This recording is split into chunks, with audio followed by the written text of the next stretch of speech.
Good morning. Monday, August 13th, the Tufton Borough Board of Selectmen's meeting. Let's start with the Pledge of Allegiance. Pledge allegiance to the flag of the United States of America and to the republic for which it stands, one nation, under God, indivisible, with liberty and justice for all. All right, let's start with public input. You're here for public input? Yes, I am, sure. Okay, why don't you Okay, come on up? Yes. You're welcome to come to the table. I'm Lloyd Wood. Nice to meet you. Bill Marcusson. Hi, Wayne Wood. Diane. Yep. Yeah, we're Wayne and Diane Allwood. We live at 56 Fort Wesleyan Road in Wolfboro, but we recently purchased a lot down at Lang Pond and Piper. Right. And what we found down there was, on Piper Road, was evidence of the illegal trash dumping. And I notified I talked to Mr. Parsons, and he said, I put a barricade up there, I put a cable across there first, and Sergeant Hathcock called me up and asked me to remove it, which I did. And I spoke with Mr. Parsons last week, and he said that I needed the signatures of all the abutters for any action to be taken by you folks. And what I've read up on the Class 6 road is that if it hasn't been maintained for the past 5 years, the selectmen have the authority to let you put a barricade, unlocked barricade. Now, I notice on December 10th of every year that the road closes down. They don't maintain anything. And even if we could put up something till December 10th and then unlock it for the, take the barricade down for the snowmobile. There's a snowmobile trail that runs through there in the winter. We think, we're not sure. We think, yeah, but it would, if we locked it up the rest of the year, it would discourage people from going down there. We were there with one of the abutted the family the other day, and 2 cars came to try to come down the road, and we don't know what for. I mean, there's nothing to do down there. But It's a dead-end road. yeah, it's a dead-end road. Well, it's... And as you can see from Mr. Plant's letter, they've picked up oil, discarded all kinds of stuff, and we don't want it to go in the Mirror Lake either. Well, there is paint right now to be picked up, old paint and trash. Yeah, that stuff's still on the side of the road. Well, almost 70 years old, and it's hard. It would be hard for us to just pick up, dumping trash. Well, I don't know if Piper is a town road or if it's a private road. I have the inventory that was done in 2015, and it doesn't have Piper Road there. Yeah. Oh. I'm a native. Right. Someone asked me if I lived here all my life. I say not yet. But I know the Hersey family, and Yes. they're the ones years ago that built that road. That's correct, with the plant, Yeah. that's correct. And I know for 911 purposes and for block grant purposes, we occasionally review these roads, and I don't have Piper Road on I it. can grab an updated one if you'd like. Well, I was speaking with Mr. Plant the other day, and he had a lady named Mrs. White researching. She researches deeds and everything, and she said she couldn't find any evidence of the town owning Piper Road. Right. Right, which is why I wonder if it is if it is a Class 6 road, a town road, that is no longer maintained, then it is by law what they call subject to gates and bars, which means that it can be blocked, but it cannot be locked. Right. The gates and bars provision is so that cattle don't run out into the road and that sort of thing, not to prevent people from being able to go through it. Yeah. So if it's a town road, then we can't prevent people from accessing it. We can make it more difficult by putting up a gate that would have to be open to drive through it. But if it's a private road, then I don't think we have any authority over it. Okay. It says, there's two codes for it, Class 6 scenic road, and it gives an RSA, and then there's another code, PD, private driveway serving 3 lots or less. And where's Piper Road fall into that? No, that's the code for Piper Road. Oh. Yeah, here you go. Like, for instance, you find Piper Road, it gives you a couple codes, Class 6. and then you go And to it's a dead end. yeah, and then you go to the beginning. It Right in the tells you middle, those I think the plant's The property. plants own both sides of the road. Block I don't know if they own the road. the They could. When I was a Yep. kid, you And could actually private. ride your motorcycle, your trail bike through and come out in the Merrill Lake development. private Right. drive. And that's when the Merrill Lake development was all fields. So, Well, I was amazed when they, the town clerk, she was telling me that was a farm, and I saw the cellar hole there. yeah. Anywhere there's a stone wall used to be a field. Yeah, nice. Yep. So So, But it's 1700 beautiful down here. what's that? 1,720 feet of it are Class 6, and the last 650 is a private road. Okay, So that's where we're at. so that's where we're at, okay. So, And and you're on the Lang Pond Road end? And Piper. I'm at the intersection. I have 500 feet on Lang Pond and another 5 on Okay. Piper.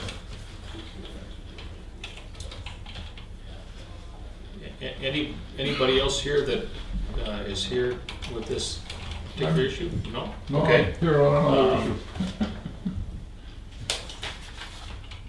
It's my understanding that allowing gating is something that we can do if it's a Class 6 road. I don't Would be have the- nice. I don't have the RSA in front of me. And, Subject to plans and doors, but the issue that you brought up earlier was that you can't lock it. That's correct. people Yeah. cannot be prevented from going through. We have no That's problem with correct. We have people no walking problem down with there. Well, but not just walking. I know. If it's a Class 6 road, people can drive on it as well. Okay, so the gate there would discourage the casual person, and that they'd have to stop and open it to drive through it. But it would not prevent them from driving down there. So we can start there anyway, maybe the dumping and gathering of kids, Maybe it will mitigate it to some degree. Yeah. that's what we're Yeah. hoping for. Yeah, Yeah. On another issue is picking up the trash. I realize that's a issue. Clay has helped us out on properties that would need to be cleaned up, and you've got a company that has containers. Oh, yeah, I'm thinking of the door property that you helped the town out on. yeah, we got a container from Waste Management, and then we contracted somebody to clean up the And property. if I remember correctly, Waste Management gave a break on the container, correct? No, they helped the town out, if I remember. Yes. You know, Yeah, there were some things there that, would have cost a lot more money. Like that tires. That they waived, yeah. I'll ask the board first, can I ask Clay to work with these people if they pay the cost, get a container down there? Well, how much stuff is, I mean, He has pictures of it. I asked Sergeant Hathcock, I was talking to him when he told me to take the line down. And he said, well, if it's on your property, it's on the road right now, on Piper Road. It's always been on the side of the road, we just uncovered it behind a tree. It was all, but he said, the gentleman at the transfer station, if you take it up there, they'll let you dump it for nothing. Because it's not our trash and The trash was there before we That's, purchased the the property. board would have to approve that. Yeah, Yeah, yeah, I mean, yes, the transfer station is where you take your household waste. Anything beyond the normal household waste, we want to be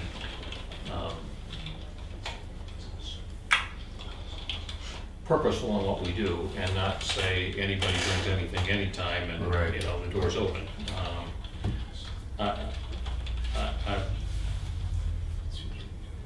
When Sergeant Hathcott talked with you about putting the barrier across the road, did he indicate what the concern was? not really, he just said that they said you couldn't barricade the road. And I said to him, that's not what I read. I mean, if it is a class 6 and there's under 3 people or under, which there are, then the authority came with the selectmen.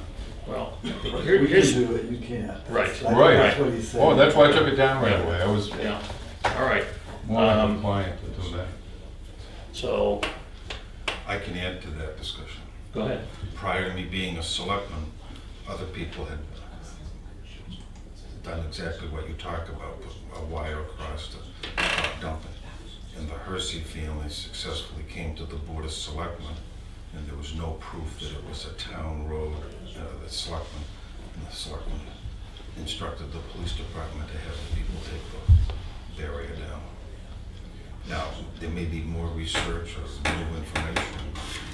Sergeant Hathcock was operating in good faith, in my opinion. Right. Well, There is another lock, there is a lock chain way down the end that goes into the swamp. Oh, yeah. At the old Hershey property, I guess, folks from holding company from I think there's Virginia bought I it. think there's an That's where the easement. class 6 stops. That's where, private. where it's private, yeah. Okay. So, Excuse me. I mean, as a owner of pieces of property that tend to collect party goers, I can appreciate where you're coming from. And I agree. I know on, next to Ham Cemetery, there's an access road that's on Yes. the east side of my property, which had a tendency on occasion to collect televisions or washing machines or some other stuff. So I can appreciate the position of saying, Yes. it's not my cost to take it up to the transfer station, I just want to get rid of it, I want to get it out of there. A larger discussion is, you know, the charges we put on the things that go to the transfer station, is that generating dumping in the forest as opposed to going to the transfer station? But I think we have to explore the RSA with regards to gates and bars. That's the first thing we need to do. And as far as the cleanup's concerned, I don't know how much out there is. Maybe we should have Jack take a ride out, because it may not be a dumpster full, which one? Oh, it isn't, no, it's not. It's a bunch of wood, and then there's a big box up there, cans, a big box, and a plastic, Yeah. yeah. Oh, the plastic top, but there's another, Oh, that little thing there. yeah, it's like a Shelf. shelving, that's what it is, one piece of shelving. So de minimis amount. So- well, what I saw from the pictures that you showed me, it looked like maybe all of that would fit in the back of a pickup truck. That's Yeah, correct. Right. I've got a little trailer, I can, Yeah, we can do it and bring it to the transfer station if you want. Not because we want to, you know, at that age. Yeah. It was there, you know, before we bought the property, I believe. Mhm. Also been And, there a while. yeah, so, you know, at this point we can do that, but we would like to, like we said, you know, an unlocked barricade to deter people from going there. I'm going to suggest that we take this under advisement at this Okay. meeting today, and I want to go back and review the RSA, get a firm understanding of in fact, this is a Class 6 road as opposed to a private road, and look at all the facets associated with it before we say yes, no, or otherwise. Very good. I don't, my perception is that to not act on it today is not going to create an undue situation. This is something that's been there for a while. Whether any of this has been dumped recently or it's been there for a long time, the chance that it's going to go terribly worse in the near term probably isn't the case. Would you agree with that? No. Well, Saturday I picked up a bunch of. That was recent. That was recent, way down. right where the Class, Where's Mr. Parson just said Yeah. the chain is. Mhm. It Yeah. was all over the road. I picked that up the other day. You know, what is scary also is that, you know, people going there and at parties, whatever they smoke and then the whole thing, you know, going fire. I mean, you know. Well, this we've is- seen other activity, not just us, but other Yeah. folks, cars parked down there and Oh, doing yeah, dealings and stuff. and not just There's a lot of us traffic that's down seeing there. it, other It's people amazing seeing it also. the traffic that goes through Lang Pond. Nobody's And- living down there, though. Is there anybody living in there? That's it. Yes, at number 88, They- they, Okay. It's about 2,000 feet from us. But nobody's Yeah. living off of Piper Road. No. no, nobody, there's nothing on Piper. It's a dark area and it's just perfect for people gathering there, you know, the police won't come and you know what, and you know. Good they know- hideaway down And you there. can go and jump there very easily Well, because the I would road like is for us to wide. do a little bit more research on this. Sure, And that's we'll, great. we'll put it on follow-up for our next week. I appreciate All right. it. And thank you so for much. coming today. Nice All right. meeting you. Have a nice day. Good luck. Have a nice day. We'll see Hopefully you. the sun Yeah. comes out. Have a nice Yeah. day, Mr. All Albee. right. Have a nice day. Thank you, folks. Do we have any other public input? Yes, Kermit Cross, Thanks, Snow Island. No. Okay. I Yes, sir. wasn't listed on there. but, No, okay. Yeah. I heard it was public comment. from- We always have public input in our meetings. I've been a property owner out there since '81. Mhm. I've been in Orchard Cove, renting and so forth since, I believe '75, back when Idlewild was in business. And there was- You're almost a native. Yeah. Well, no, I'm not, but my concern is the conservation, putting conservation on their easement on the town property. And my reason for questioning or suggesting, up until now, you have allowed people to put septic system, pump leach fields on the town property. I'm aware of several that have been done. I'm in Orchard Cove. I've got state-approved plans on my property. I had to buy a second lot in order to do that, to comply with all the rules and regulations back in '80, '81, and I did. And that's now, the two lots are combined, so we don't have that issue. It's made a single lot. I just want to be, hope I would be allowed, if I had a problem, to put a leach field on the town property, which is over 250 feet to the other side of the power lines from my property. I'm about 240 feet deep there. I've got 200 feet of frontage and so forth. And I just am wondering, if you go to conservation, and I've been involved in the local town in Groveland where I live, and I'm aware of the powers and authority that Conservation Commission's had. I also was a caretaker of 170 acres of AT&T property in North Andover from supervisory position, so, and dealt with North Andover's Conservation Commission. And I have also worked for the new owner of the property since I got through. Because I was so familiar with the property, they hired me to come back and help them out on various issues. So that's my concern. I will say, on the article, it said you want to put walking trails in there. I don't know if you're aware of it. There are walking trails on that portion of the island. The red trail, the blue trail, the green trail. My kids know a lot more about it than I do. I have walked the entire island both the Idlewild side I used to do on a regular basis years ago, and I have walked the other portion one year, and it's a long walk. It is, yeah. Around all the people's properties, but it was, I always did it late fall when nobody was around. I was one of the diehards. I stayed there till the bitter end, if you will. And so when the septic system came up on the front page of the Granite State News, which I've been getting for years, I said, Jesus, I wonder what's gonna happen if I have a problem. I don't have a problem that I'm aware of. I've had it pumped.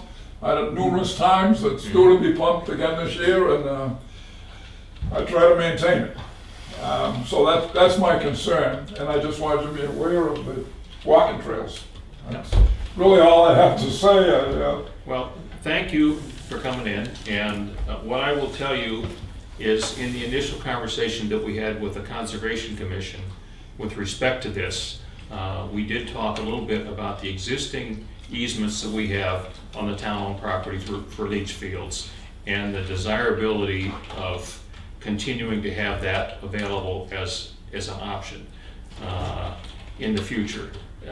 It benefits everybody to have proper disposal of effluent from homes, and some of those lots, due to the terrain and the size and the soil underneath, are difficult, if not impossible, to put a proper septic system on.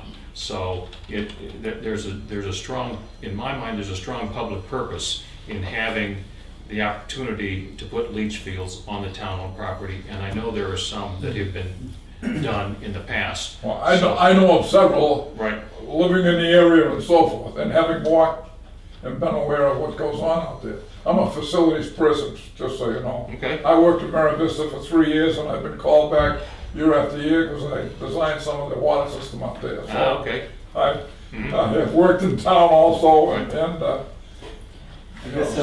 I'd like to suggest that you contact Steve Wingate, who is chairman of the Conservation Commission. And I believe the next meeting is Monday the 20th. Right. No, feel free to come in and talk.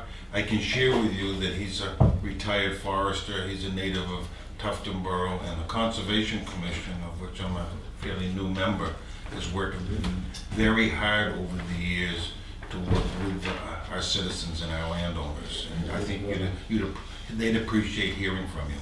Well, and I appreciate what's going on. I'm well aware of what's going on. I know the people that have had them put in, and I know other people that should have them put in. And I know my land did not perk, which was one of my problems when I purchased the land. I fortunately was tipped off, and my purchase and sales agreement said subject to state-approved septic plans, which I have.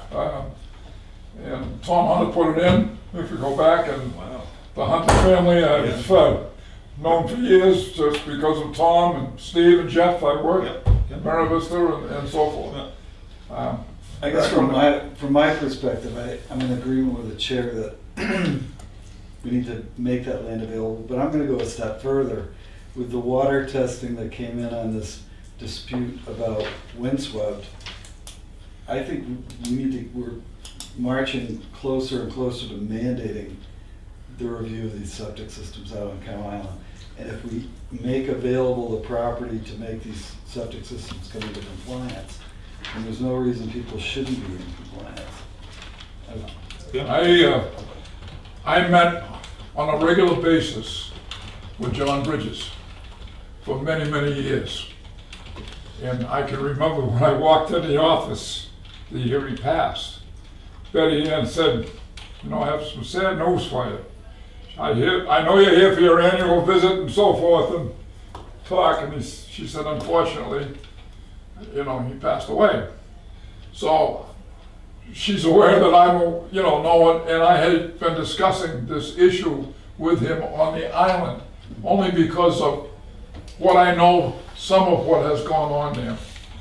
And not all of it is been according to code. It's a work in progress. Yeah.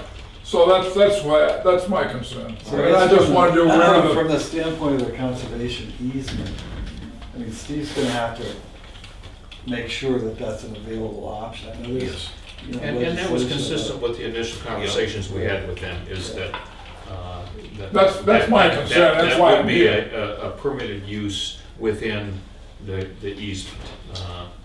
Yeah, that's why I came to this meeting. Right. And also I thought it was time, because I understand somebody else is here to discuss that very issue this morning. Well, So I'm gonna sit to through show you that. how Steve operates and the board supports that is, we come in, this is on YouTube, you know, it's on film, it's reported in the paper, and the system works where it gets you as a member of the public to come in and say, hey, I'd like to have a conversation with you, so, Well, I think it's great. yes. Yep. And And don't be I bashful. worked for the town of Groveland for many years. I took care of the buildings and so forth down there. I'm still chairman of the light board. We have our own light department, Yeah. so, you know, I'm still involved. Retired firefighter, and I've worked Great. with Adam on the building. Groveland's plans of our fire departments. Mhm. He had them, so Adam's familiar with me. Oh, he's a nice guy. Yep. So, Travel Great. safe, sir. I All right. Thanks. Thank you Thank for you. your time. Could we have your name, sir? Could Pardon we me? have your name? I'm sorry, Kermit Cross. Kermit just like the frog. Okay. Cross by name, not by nature. Okay, any other public input? All right.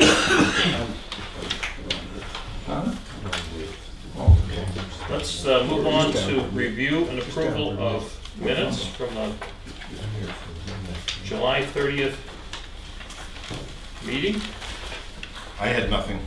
That's fine. I got a couple of things. Okay, Thank you. Just grammatical. Appointments and department updates about halfway down. You with me there, Karen? Yeah. Where it says, there was discussion as to just doing the first portion of the study to save on costs and proceed further if results of the first portion of the study 110. deemed it necessary. Okay, yeah. Mellow dock. On the second page, second paragraph,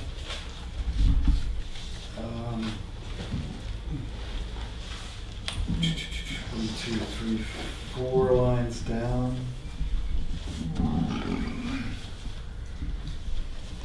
Oh, that's right.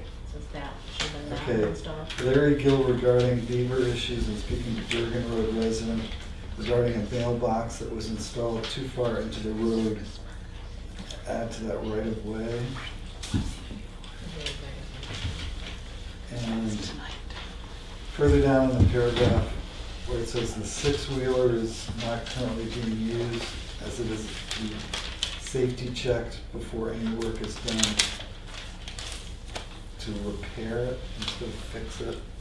Just you fix races, you repair trucks. That's it, thanks. all right. Do I have a motion? I'll move to approve as corrected. Second. All in favor? Aye. Aye. Approved. Next is the non-public minutes from July 30th. I'll move approval. Second. All those in favor? Aye.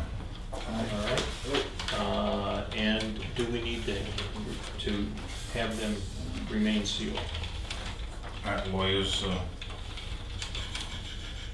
paperwork. Yeah, until the Okay. case is Cases discussed Yep. is over. All right. Good. Thank you. Okay. Is Christie over there hiding in the corner? I am. Good morning, Come on Christie. down. Come on down.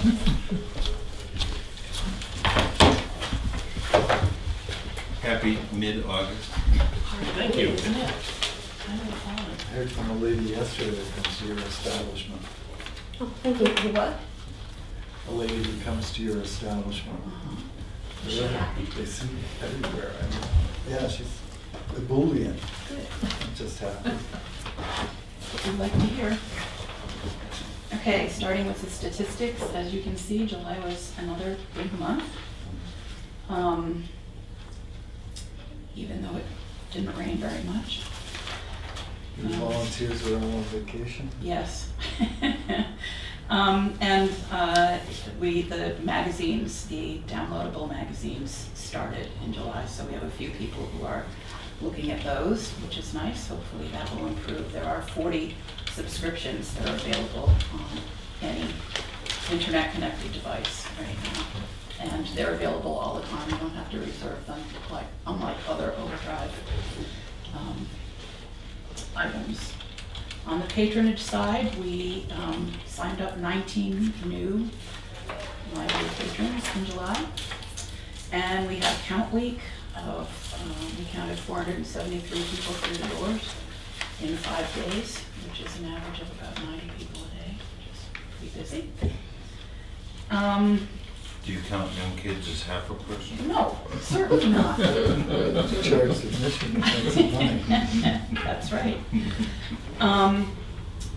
Dennis will be attending the vendor demo for the new interlibrary loan system at the State Library on Wednesday. He is representing our area library co-op, which has about 22 libraries in it, including us. A summer reading program, final program was last Friday. We loaded up Megan Fictor's car. She's the director of the Lakes Region Humane Society with, I didn't think we were going to be able to fit everything in. We had 34 readers. They read 301 books, and sponsors donated all items, 301 items to the Lakes Region Humane Society. Posted that on Facebook on Friday, and I looked this morning, and we've had over 2,000 hits on that, which is the most we've ever gotten for anything that I've posted, including inquiries from far and very near about how we do our program and people who would like to duplicate it in their own communities. So that's very gratifying too. On the 16th of July, Spectrum arrived in 2 trucks, and they replaced all of the lines inside and out from pole to modem under the road through the conduit. That hadn't been done since they first hooked us up for cable in the 90s sometime. So we were overdue for replacement. They also gave us a new modem. And we haven't had interruptions ever since. It was happening that service was being interrupted every hour or so, which was really annoying for everyone, staff as well as patrons. But that has now been fixed, and we haven't had any interruptions, and there's no problem connecting in the library or out, so that's a good thing too. The trustees asked at their meeting last week if it would be possible to have that hole in the back walkway patched, because they feel it's a hazard. And it is, the other thing is that it's difficult to get things in and out, book trucks and things, when we have to move stuff in and out of the back room. Also performers or people who come to do programs, it's hard to wheel from the tar over the dirt back to the tar again. So it's pavement, not cement? Is It's that what? paved. Is that It's asphalt. Is that where the digging was done? Yes, it's because where of- they cut through for this, for the electric, for the septic system, yeah. So if that is possible, Sure, We'll see why it not. needs to be done. that's, Do you have a, You can't do it? does that, Just ask. does that go under and other duties as may be Right. required? That's sure, Okay, that would be great. So what, are you gonna contact our road agent? Is that who we're gonna do it? You gonna contact? Lakes somebody? Region Paving did the original walkways. Yeah, can you get a hold of them and see if they can come do a patch? Right. It's I kind called of them once, we never returned my calls. okay. Thanks, Jack. Okay. That'd be great. I can report that. And in other happy news today, we have just received confirmation of a pledge of $50,000 in matching funds for the capital campaign. It comes from 2 families who have joined together to make this possible. They wish to remain anonymous. They are longtime library supporters. And it's to match new and it's to match any new gifts or pledges. So if you've been considering a pledge or a gift to the library and you haven't done it yet, now is the time. So that would make a possibility of $100,000. Yes. So where do you stand now? Right now, we have $255,500 in the capital campaign.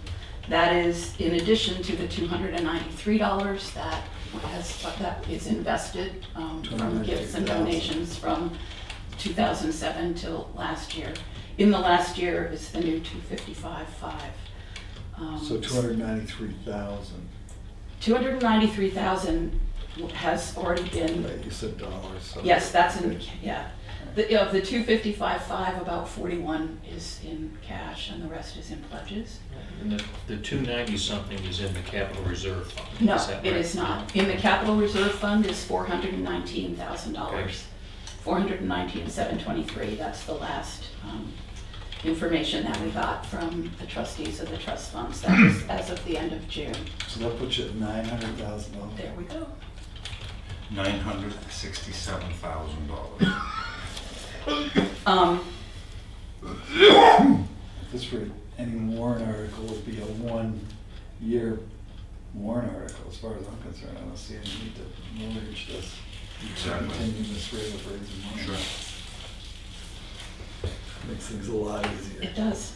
It would. Plus no debt. I realize debt seems attractive to some people, but I'm not attracted to it. Well, it certainly, yes. And we have also, Jan Croto and Gina Lassard have worked to make a fundraising thermometer out of a stack of books that we've been coloring in. It's about to go outside. And that will help us track our progress.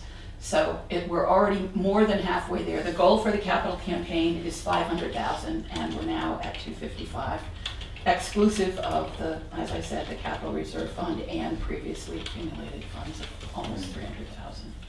So, And you have the possibility of an additional 100. yes, yes. Certainly been proactive. Yep. The capital campaign committee has been really busy this summer and with excellent results. So, I've got a bill here for the Hopkinton Town Library. You may have heard that they were hit by lightning a week or so ago. Mm-hmm. And they had a fire and a lot of smoke damage.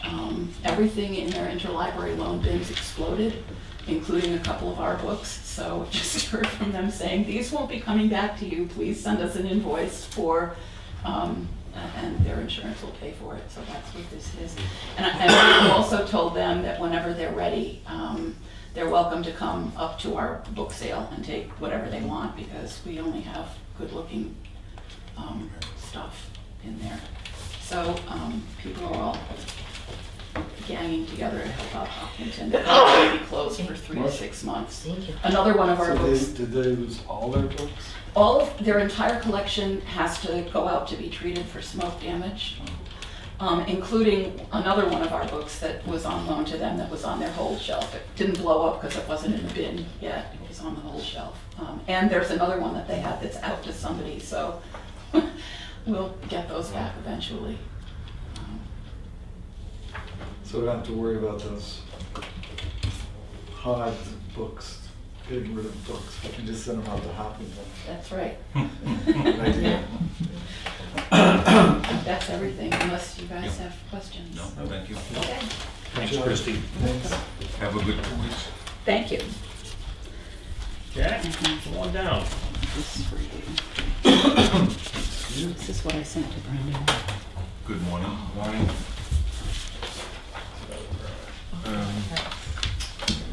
72 building permits to date, 9 new houses, doing about 290 inspections. And as you can see, the financials is great. Yeah, I used the button. Use Works the great. button, yeah. So yeah, that's good. And I'm gonna look at getting a price on the entrance that goes into this side for next year probably. See how much that's gonna The cost. doors into the the- main doors, yeah. Into this building, so I think it looks really well. You really can't tell it's a commercial storefront. So And who do we thank for that? me, no. Grants take a, Thank you for the check. Yeah, exactly, and Yeah. they'll be thanked as soon as they send a bill. yep. They haven't billed us yet. We know how much it is, but yeah. Well, actually, we had an electrician come put a wire in there for the operator, and I think that was it. And I had him put a receptacle outside, so I bought a heat tape and put it in the gutter out front there, so it'll be plugged in this winter, so the gutter doesn't freeze out and drip over the walkway. And they'll take care of that, yeah. And like I say, on the walkway, I called Lake Region Paving a couple weeks ago, they didn't call me back, so. They're the only people that do that. No, but they did the original block, and if they're around, they just come by with a wheelbarrow full of asphalt. Yeah, the problem is it's such I a mean, it's small The thing width of that, a bucket on a machine, that's all it was. Yeah. You sawed it too, so it's not yeah, ragged. It's square. just- Yeah. yeah. They'll take care of that. yeah, And this Wednesday, we go around and inspect all the boilers again with the insurance company, so that gets done Wednesday. 2 years. And I know we had discussions 2 weeks ago about the Cow Island situation. I've had a few calls back from homeowners and 2 people who have new systems designed and operational. They actually got installed, but I don't believe they ever got inspected. There was a gentleman out there that installed them and they were called the state to inspect them, so we're looking into that to see. Does DES still have somebody in the field? Or Oh yeah, they're on the field, but they supposedly did inspecting, they just installed and covered it down according to plan, so. but if it's not inspected, how do you know, right? Exactly. That's why you do an inspection. Right, and then one of the women said, yeah, we were here when they put it in, so, and they did the neighbors as well. And there's another one that called, and it's the same issue, they don't have the operational approval, so. And one gentleman, I'm going out there probably next week to put some dye tablets down his toilet, so, to make sure there's nothing coming Yeah. out. And that's the beach, And- well, check the beach when you're out there, hopefully that's all. Yeah, I'm running on the side, yeah, to see the beaches there. I've been through the whole mall, I've been around the other way all the time. See, I usually go out with a homeowner or a contract, and I can't make them drive me around everywhere, so. I could. You hitchhike, right? Yeah. I will say that with respect to Windswept, I had a nice conversation with the owner last week, and he extended the invitation to this board to come visit him on Windswept and see what what his home looks like. Right. And, What his room looks like. what's that? What his room looks like. Yeah. Maybe we should have one at a time. Yep, and he, some of the things that he told me about what the guy that was in here does. Exactly. Uh, Floodlights and music. Yep, doing his best to make him an unwelcome neighbor, because he doesn't like the idea that somebody's, Enjoying a piece of property. yep. So, on another subject, we talked several months ago about emergency power at the townhouse. We have our first election of the year coming up in 4 weeks. And I think we agreed we were gonna put in a transfer switch so we can use the portable generator up there.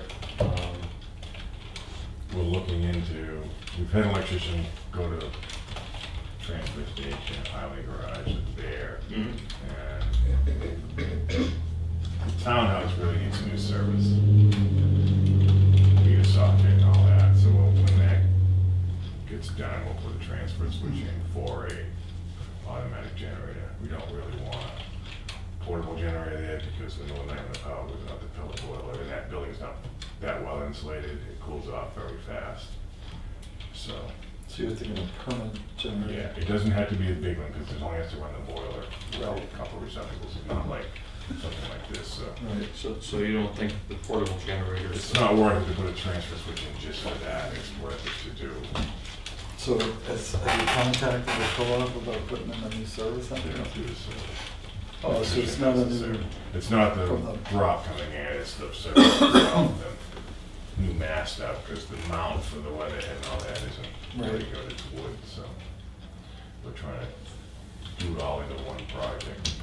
And how close are we to have I spoke the to, project start date? I spoke We to need the money electrician. first. I spoke to the electrician. How much money do we need? We don't know yet. Okay. so. It's a work in progress. All right. We actually viewed the building and Jack educated us.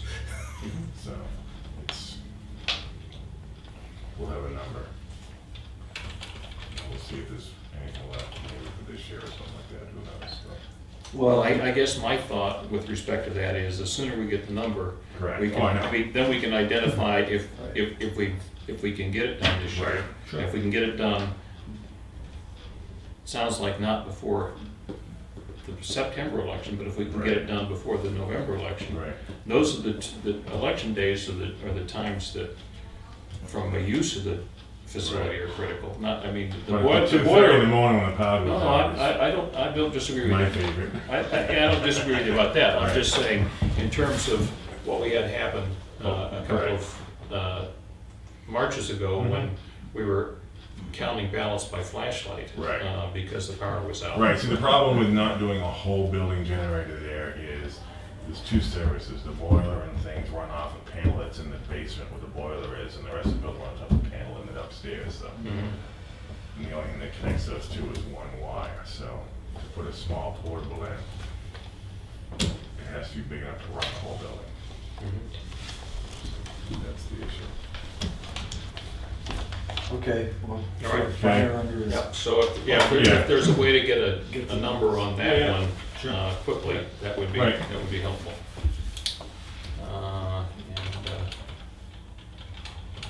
Anything else for Jack? I don't think so. Thank you, sir. Okay. Thanks, Jack. All right. Now, Ron Ruth. That's me. Hi, I'm Lloyd Wood. Hi, Ron Ruth. Nice to meet you. Bill Markison. Nice to meet you. Follow me. Ron Ruth. Nice to meet you all.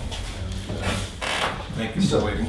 oh, no, I actually interested to hear the discussion because, as you know, I'm here for Cow Island, and you might as well. We're all Your whole neighbors. agenda today We're is all Cow Island. neighbors. That's true, and It's summer. I guess maybe that probably brings it forward.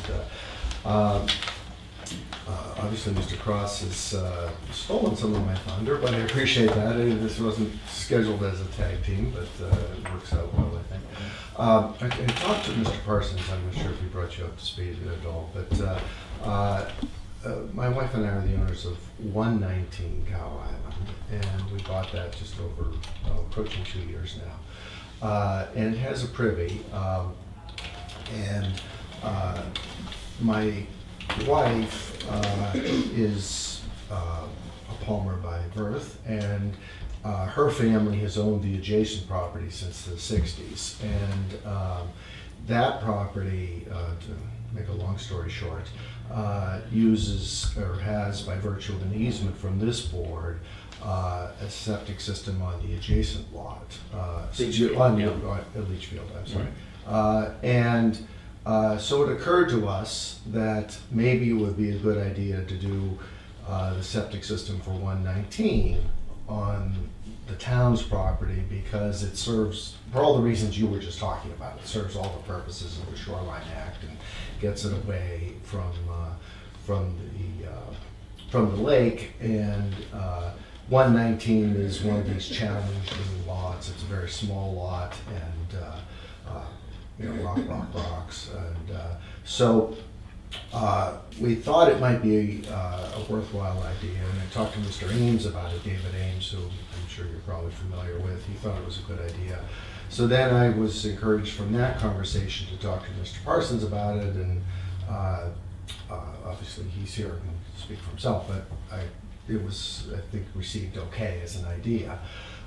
So the idea is to talk to this board about, in concept, if you'd be willing to grant an easement for a 2-bedroom system to support 119 on the town's land.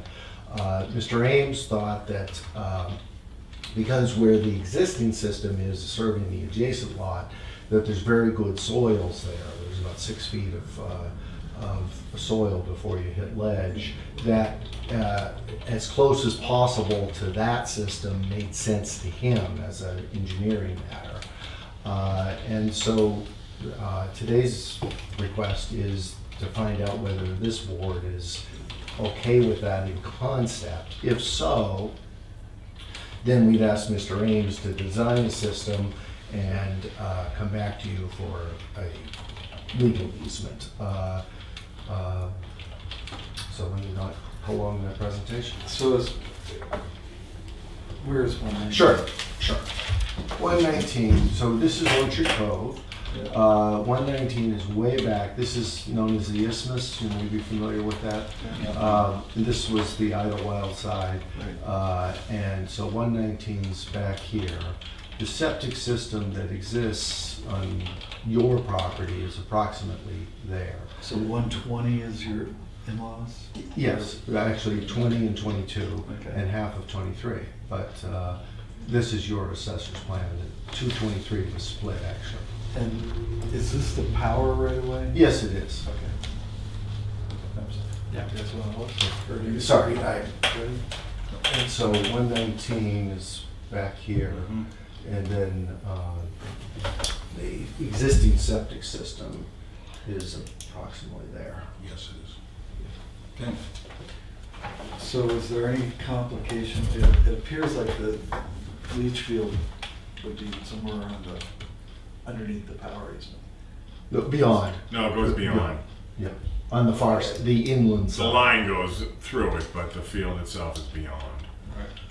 So how much of an encroachment are we looking at? Is the whole system going on town Just the property? field. Just the field, yeah. And it's pumped, right? Correct.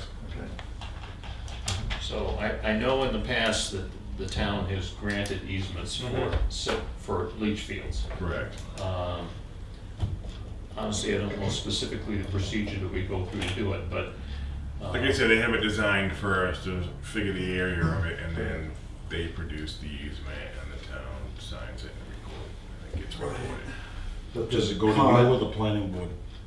It goes to the selectmen. Okay. Town. The cost of creation and recording is on the landowner? Correct. Okay. All right.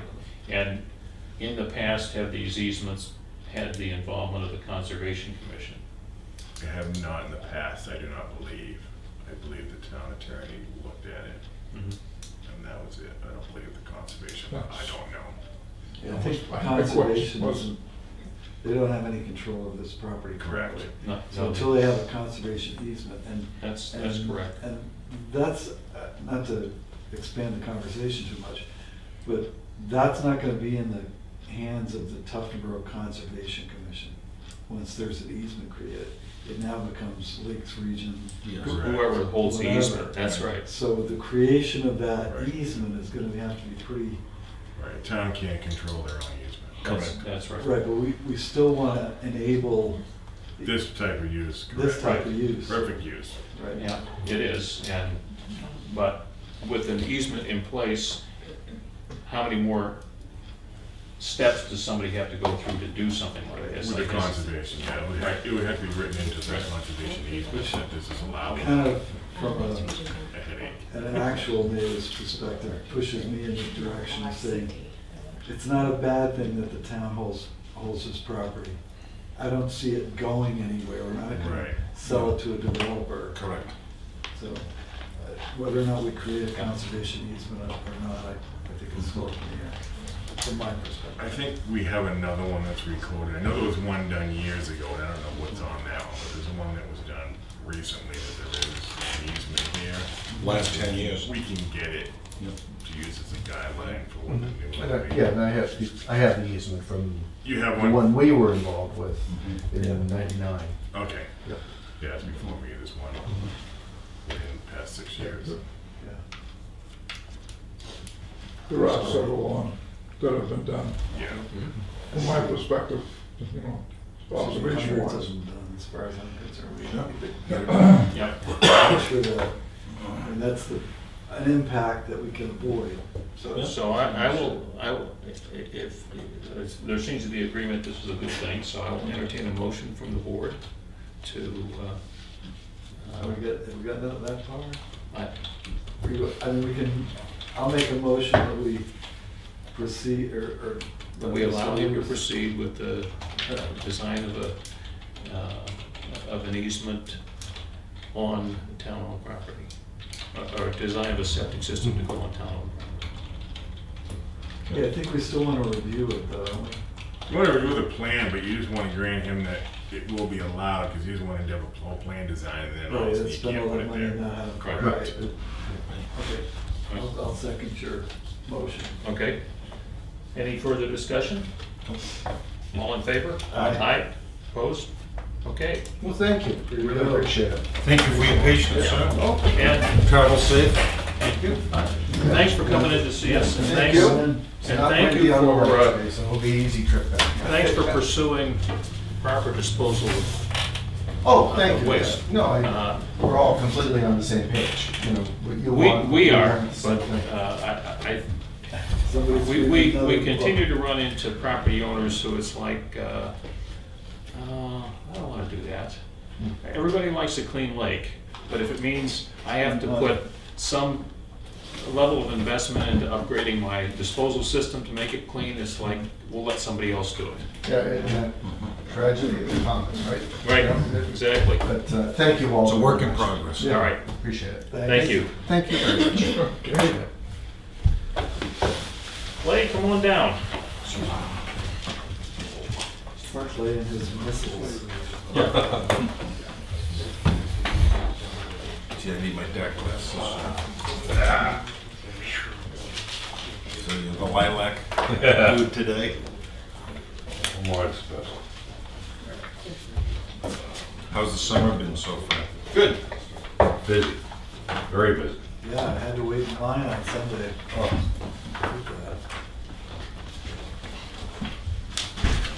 Why as a local would you go on Sunday?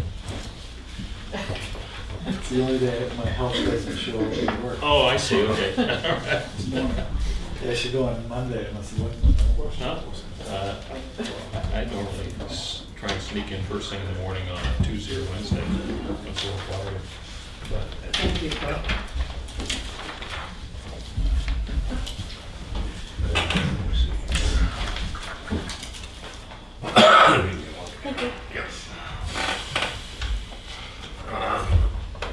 And you have a copy of the, monthly totals. First page, 11 solid waste compactors, 15 C&E containers, 5 plastic containers. We had 1 scrap metal pickup, 8.2 tons, so revenue was $732. Made 1 trip to Harding Metal with non-ferrous scrap, and we had a check sent to the town, or given to me, given to the town for $1,023. 1 OCC cardboard shipment out, 23 tons, revenue $1925. Had Freon propane picked up, 4 tanks, 31 Freon units drained. Cash revenues up through July are approximately $47,025.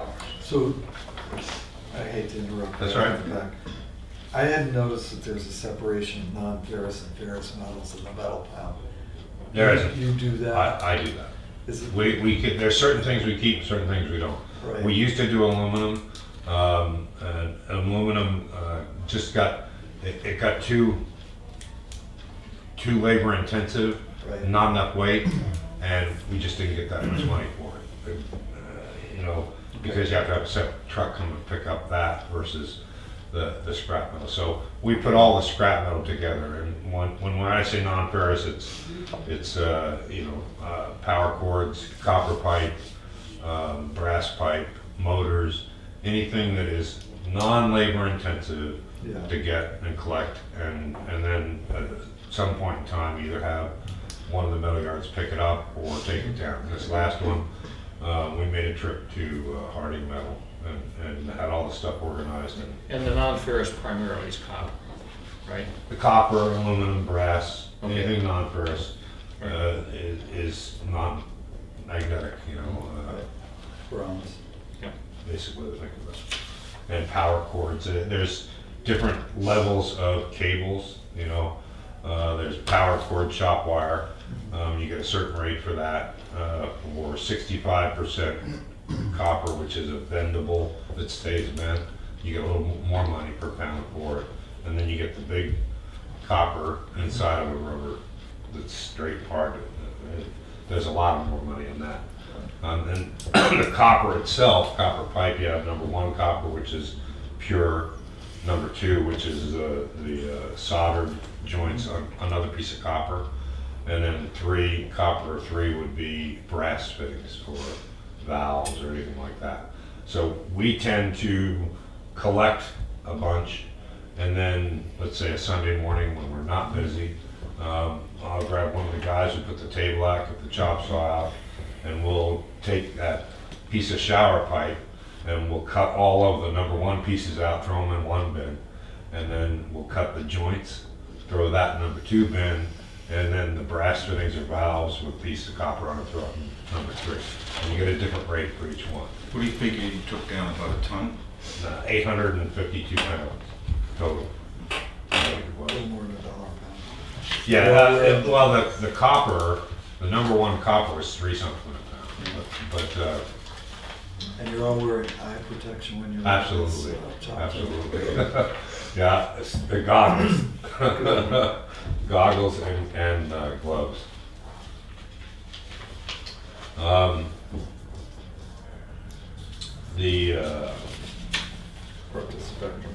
Okay, you can see on the next, on the package there, the specific shipments with Freon, OCC, scrap metal, and non-ferrous, and then the totals on the second page.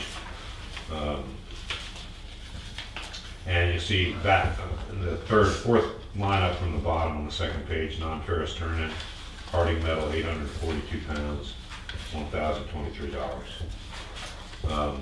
And then the last page of that is the yearly totals.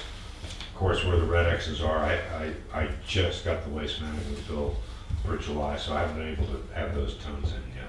You know, it would be helpful, Clay, and I don't make you spend a lot of time on your spreadsheets, but if you could add a line on this particular spreadsheet, the last one. Okay. The last year's total. Last year's? Yep. No, just so we can. Last year's up to that same date? Yeah. Either that or total for the year. I mean, either, whatever's easier. Okay, yeah, that's how I do it. When I Just- come in and brief it usually, if Yeah. I'm gonna brief comparison to last, I'll write it there. Mhm. So, yeah, I can put another column. Great, thanks. At least then we can see what trends. Yes, are. last year too.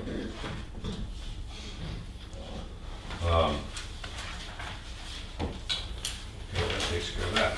So, the spectrum cable, that was installed on the 13th of June. We have a contract for data, voice, and video. That contract was negotiated in here with the Spectrum rep. He went back. One of the requirements was a ported number, which means we could keep the same number. Because we have a lot of vendors, we have a lot of people that it would be difficult to change that number for us.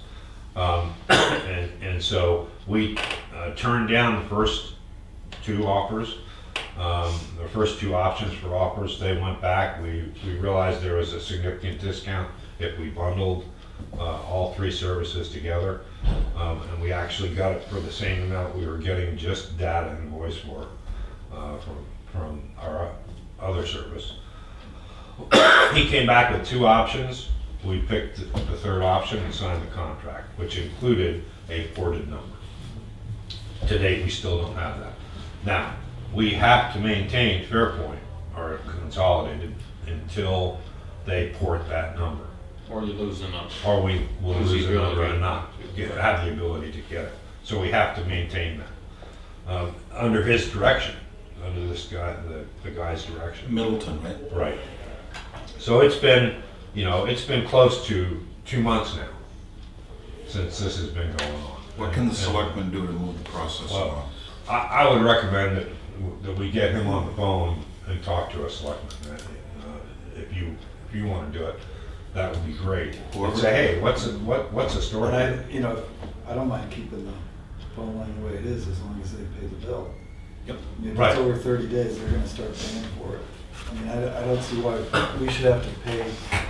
He agreed to credit us. He agreed to credit us. Oh, put the system in. Mhm. Put the system in, and we will credit you. And I told him he's arguing over because now they wanted to charge $15 a month to port this number, and I said no. We have a signed contract. That's right. And that's what we agreed to. That wasn't That's part of what we negotiated. you know, and do the math. You know, 15 times 12 in 3 months. In 3 months of us having to pay this other bill at $113 a month, it's going to be more money than they would have gotten from the $15 a month fee.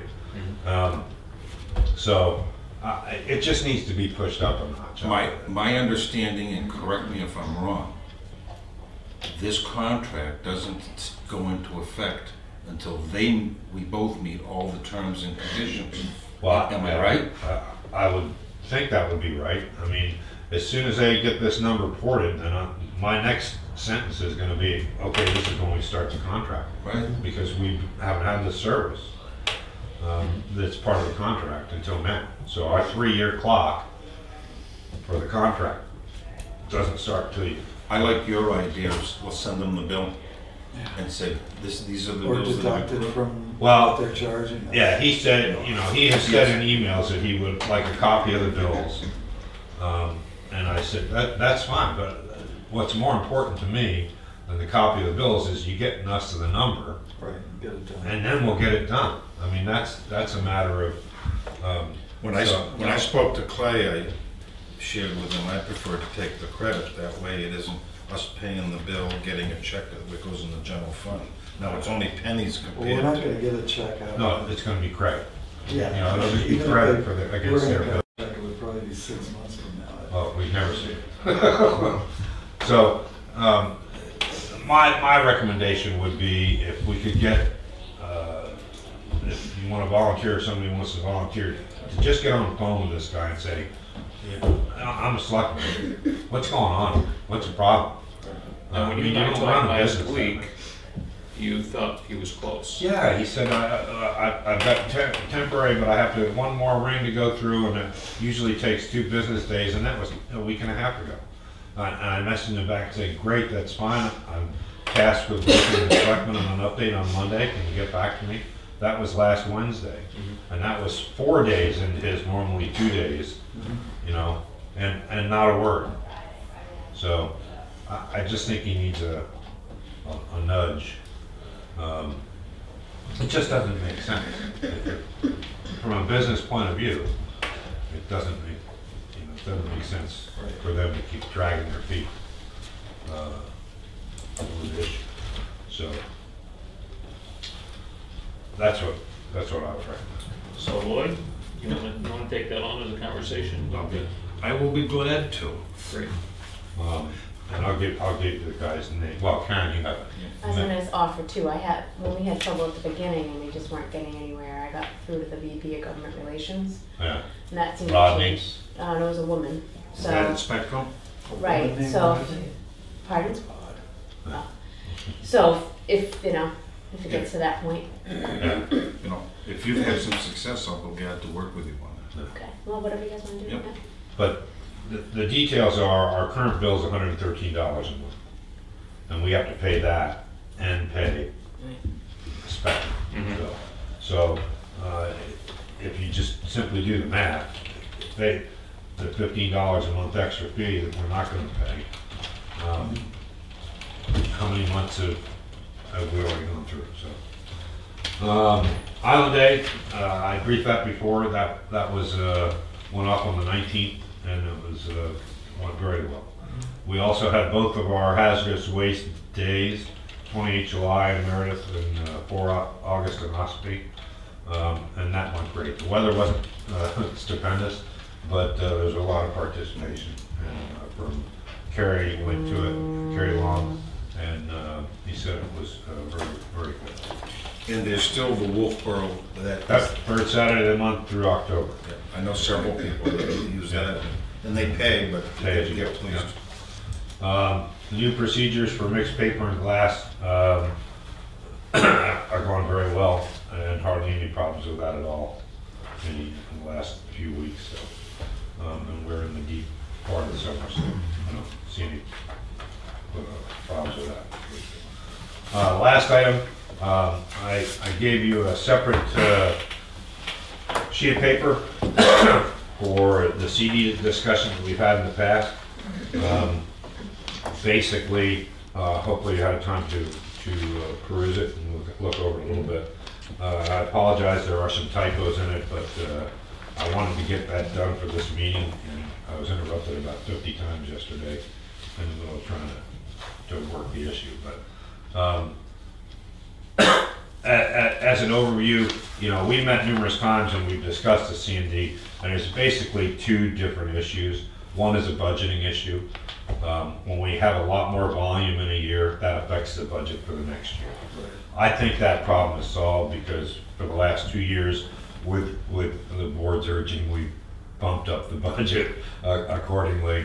I'm very hesitant to do that, but we bumped the budget up according to historically the percentage that we increased in 2017, then we'll bump it up 2018 in that percentage amount. So that is a separate issue, and I think that's already well under control. It does highlight, however, when you have more volume, it highlights any issues you may have, and the other was a shortage of revenue collected against the CD that we currently use, no matter what the volume is. But it's highlighted because the money amount has gotten larger. For the past 2 years, there have been an increase in over 25% CD volume each year. Consequently, there's been a dramatic increase in the contractors that buy these large dual axle, single axle, dual axle trailers.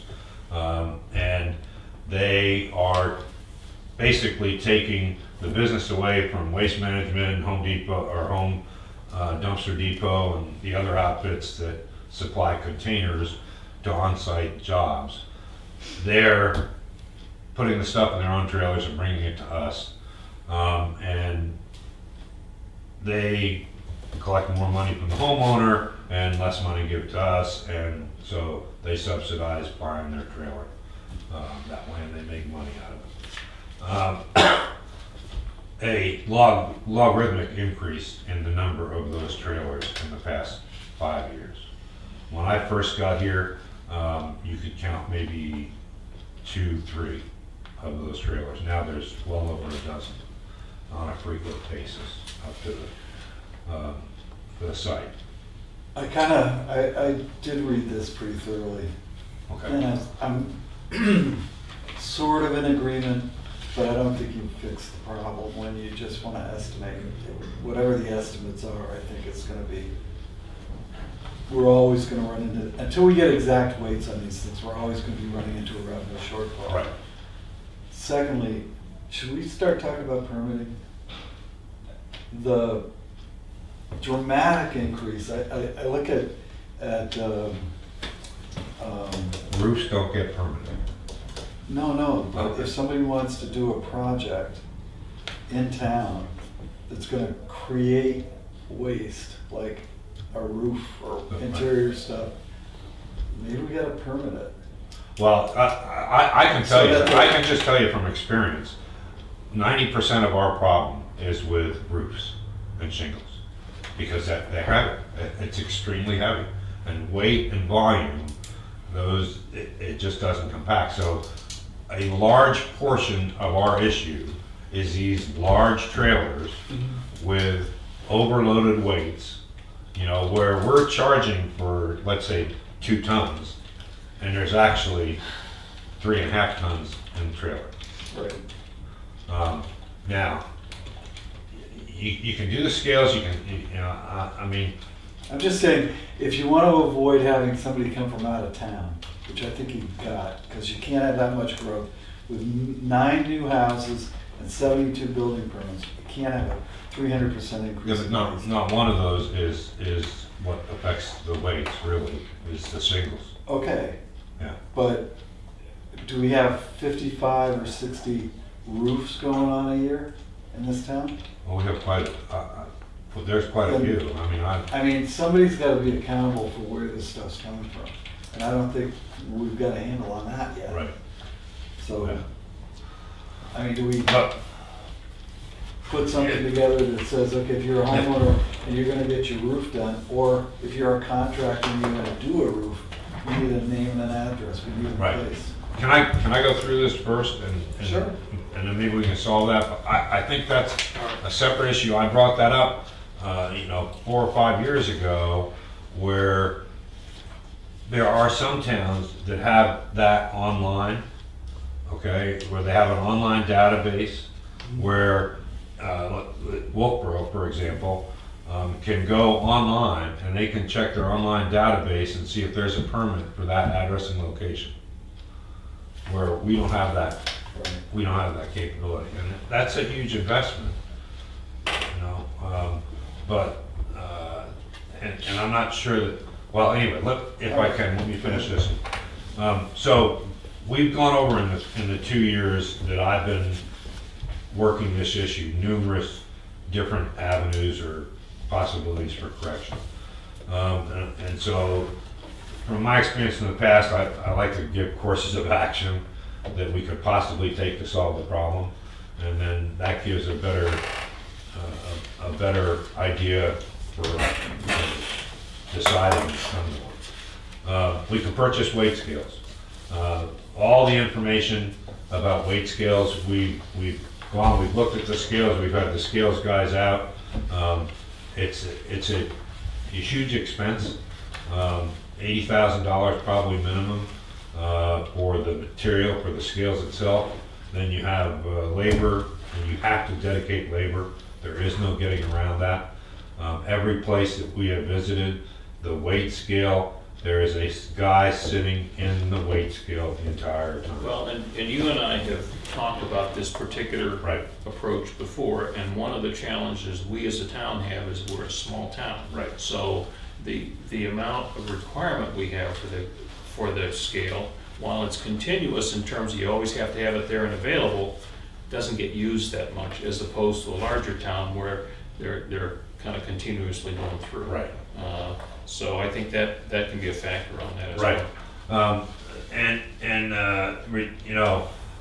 You can determine then with weight scales, part of the advantages and disadvantages. The advantages is you can work out that it costs 5.2 cents per pound to recover your actual cost. Okay, then you can add on cents per pound for labor. You can annual training requirement. Everybody at the facility has to be a weighmaster, and they'll have to have the training. The surrounding towns, Ossipee, Alton, Moultonboro, all charge 8 cents a pound. Okay. They all have scales. And they all have scales. That's what they charge. So we would have to charge the same thing. Okay. That would pay for the scales, and it would also offset some of the cost of the labor. But and we could get that amount down to, you're collecting exactly the right amount for the material. The disadvantage, it adds a lot of money to the purchase. A dedicated labor position, all employees have to attend training, and we would move from a not so friendly place to be, because it would be significantly more money. Well, I would question that particular piece. I mean, it takes all of the subjective out. It's just, here's what it is, here's what we pay, and it's there to cover the cost. Right. So to the extent that people have to pay more, they're paying the cost of what it takes to dispose of it, as opposed to now maybe they're getting by not paying nearly enough because we're underestimating or we're grossly undercharging. Well, there's another medium to that, is that now we're subsidizing them. Right. Okay, if we know what our target is, and it's these trailers with shingles and heavy material, If we take what we are getting percentage-wise short now, we adapt to that, then that's gonna work out to the 5.2 cents a pound instead of the 8 cents a pound, because you don't have to pay for the scales, you don't have to pay for the labor, you know? So the contractor is still getting a break. And Well, he's paying the cost that only That it includes costs the cost of getting rid of removal, not the cost of having the scale. the overhead. Right. Okay, so that's why I made that statement. So I agree with you. So the just so I'm clear, the 5.2 cents a pound That's our given cost right now for waste management to haul that stuff and get rid of it. to take it away, cost of everything. Correct. The container, Correct. liner. So if you had 2 tons, if you had 4,000 pounds Yep, times 5 cents a pound, it would be $200. yep. Well, For that load. that assumes a certain density in the C and D. That If assumes, we're having all Right. fiberglass insulation in the C and D out, it costs more than that because you got the pull charge that you pay regardless of whether you've got 4 tons or Right. 20 tons in the trailer, right? correct. Right. Yes, to a certain point. We don't get a lot of that, but we do get some of that. When you get these paddle boats and you get, Right. you know, and we adjust our pricing accordingly for those things, because we always stress it's weight and volume. Right. Okay, so if our cost is $200, and right now we're only charging $160 for that, Right. and we say, okay, from now on, and this is it's not that hard of a thing for us to do. I've already discussed it with the guys, and I've discussed it with 2 of our largest trailer owners, and they both understand and are agreeable to the change. If you take a 30% change to that, okay, from $160, then you're going to add $48. So the charge is going to be $208 from now on. And I have a list of about 12 to 14 guys, and I have their trailers. And I'll just say, when a normal light load for them, this is what we've been charging, and a normal heavy load for them, this is what we've been charging. We're going to add 30% on, because if our shortfall was 37% over 6 months, I guarantee you 10% of that came from the swap shop. Guaranteed. With the amount of material that's taken over there, I'll guarantee 10%. So I got to make up 30%, 27%. If we add that to the fee for those large trailers, I'll guarantee you that the money is we're going to be spot on. It's going to be very close to an accurate amount for what we have to pay to get rid of that amount. And basically, the second one was bar all trailers. I don't agree with that one at all. There's advantages, disadvantages. Some towns are doing that because they face the same. I know of 3 towns that I've helped guys with their home projects. Right. One is on the Snow Road, and the transfer station is right down the road. And I said, I'll bring my trailer over and get all this wood picked up. He says, no, I'm allowed 1 pickup truck load a day. Correct. And the reason is because no matter how big or small the project is, Waste Management, Dumpster Depot, all those places, like Waste Management has bags. You can get the bag and you can fill up the bag, they'll come pick the bag up. You can have 1 ton of stuff, you know? So it's more that the individuals wanted to do this in order to make money on it. So basically that's what we're fighting. But at the expense of a homeowner, you know, then how do you say you got a Ford Edge and you want to put a trailer on the back of your Ford Edge to take your garbage to the dump? But we don't have trailers in. You know, I just think that's an unattainable course of action. It's a possibility. Okay. But the last one is to adjust the prices.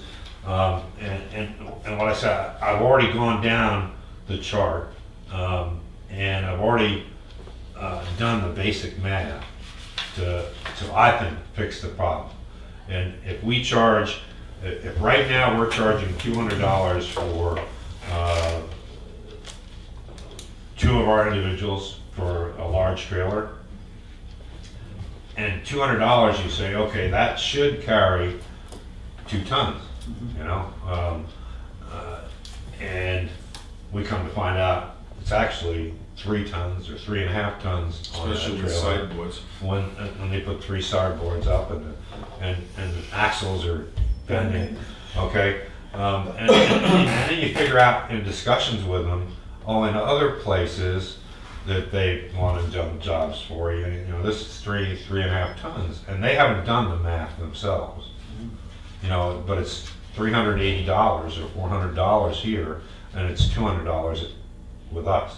Right. Well, I think that will solve Well, it'll be, 90% of the I mean, problem. it's gonna be illustrated in a year, Right, well, maybe 6 months. what I propose is we start September 1st.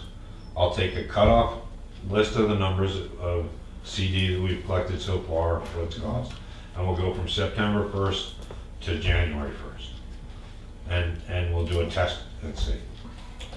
Yeah, I mean, obviously, on August 1st of 2019, if your system works, we will have collected as much money as we spent.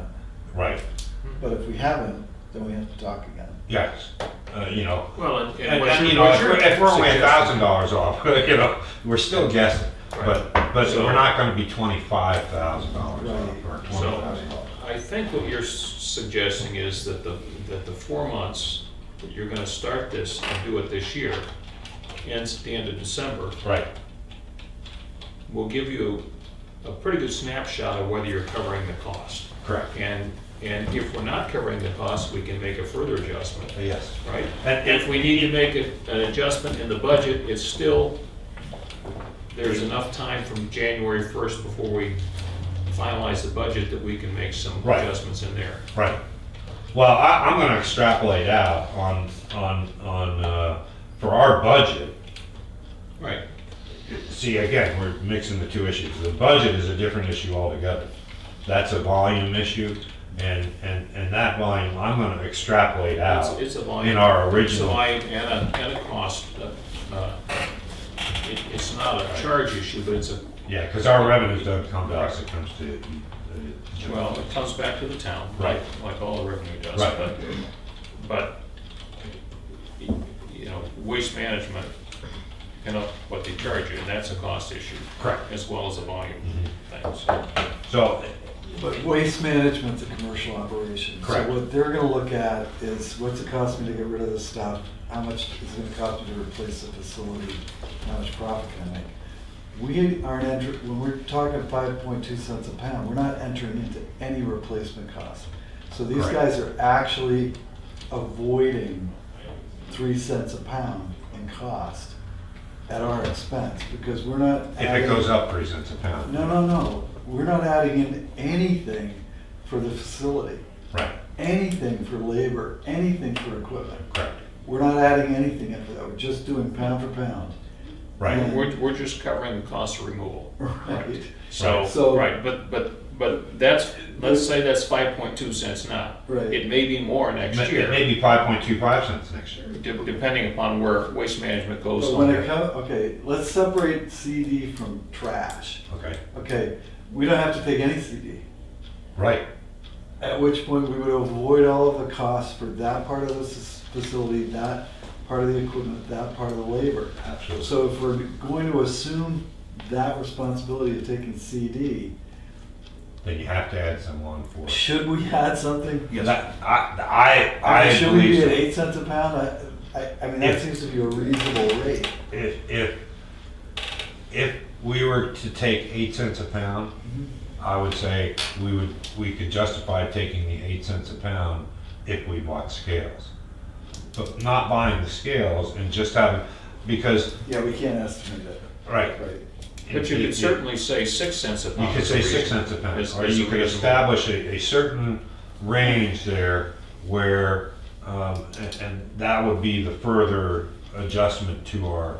Well, the first Because I step, got- in my mind, the Yeah. first step is the step he's gonna take. Let's stop pouring it down the drain, okay? So if you can make this adjustment, and at the end of 4 months, what you've collected matches what you pay for C&D removal, Right. then you've achieved that objective. Doesn't address any of the other Okay. stuff, the other costs that we have rolled into our whole operation to deal with the C&D. Correct. But at least it stops the drain. And just to be clear, because I know we're gonna be on television, that additional cost isn't inuring to the benefit of the homeowner. Because I'm absolutely positive, as I sit here, that the contractor who's collecting this C&D is charging what it would cost to ship it off to Well, Waste Management. Yeah, I've been through that boat. If we change our charges, or we up our fees, it's actually to the benefit of all of the citizens. Absolutely, that's why I went to this approach. Yeah. Because I'm a firm believer, a taxpayer should not subsidize somebody else for getting rid of stuff they bought. Okay? If you come in with a 900-inch TV that weighs 5,000 pounds, I shouldn't have to pay, as a taxpayer, for you to get rid of that TV. You should have to pay for it. You bought it, you know, and I've tried to approach that in every facet of what we do, is to make it fair for everybody, and also fair for the contractors, you know, so that the residents don't get. Well, we shouldn't charge more than if they rented a Shouldn't be roll off and had it directly Right. shipped. But I don't Right. think we should charge substantially less. Right, Right. and I face that. You know, I faced that personally when I knocked the house down and rebuilt my house. The charge of what waste management would cost versus getting rid of it elsewhere. I mean, it becomes a profit center. You know, it's sort of like having a parts department in a car Right. dealership. You know? Right. Another place. So, I would propose that we do that course of action 3. And I'll keep you updated as we go along, you know. Yeah, Um, that sounds In good. Cow Island and its transfer station, there's just no sleepless nights. Yeah, that's exactly right. Mike? Yes. Do you have an extra sheet?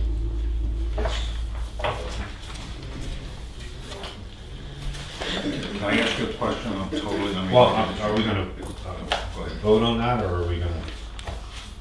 Is it a policy? Do you wanna? Vote on an estimated charge. I don't know how we can do that. Proceed with your recommendation. Yeah. Well, No, so vote on the recommendation. What- Proposed test program. all right. You're not changing the schedule that you No. use. All you're- Schedule's the same. Okay, so,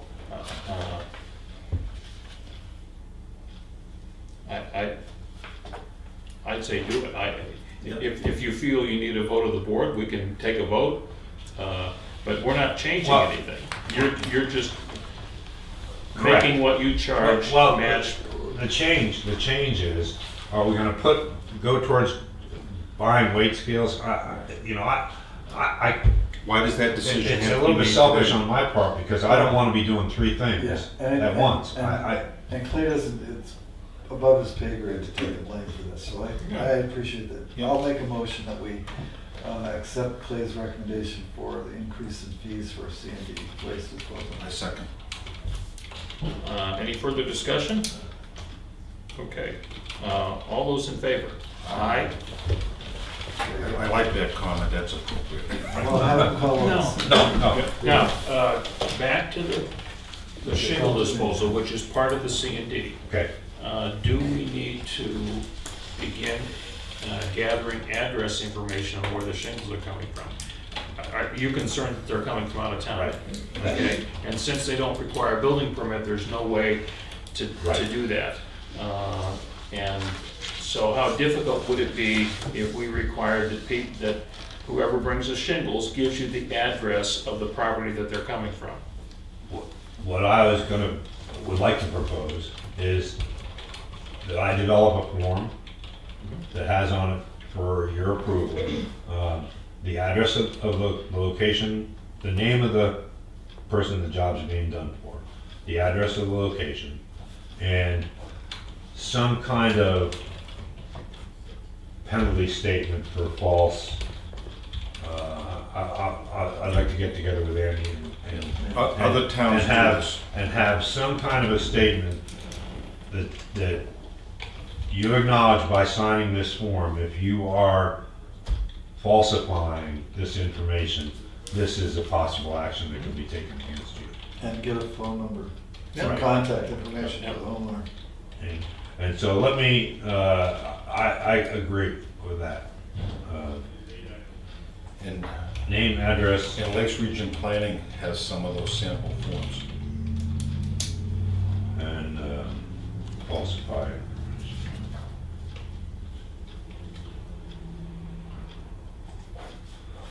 Because, and we're not the only place. I mean, this, in my discussions and my travels around, every single transfer station is getting deluged by the same thing. Because it's cheap, Yeah, make money. right. Right. Anything else? Can I ask something? Yes. You have a question? Is it okay for people from other places to come? No. Is The that- the intent is that the The transfer farm. station handle waste generated in the town of Tuftonboro. And as far as I know, that's the intent Correct. in every Or town. that stickers. Right, and Yeah. the individual that's doing the job can be from another location, but the job has to be Waste from. generation Okay. in town.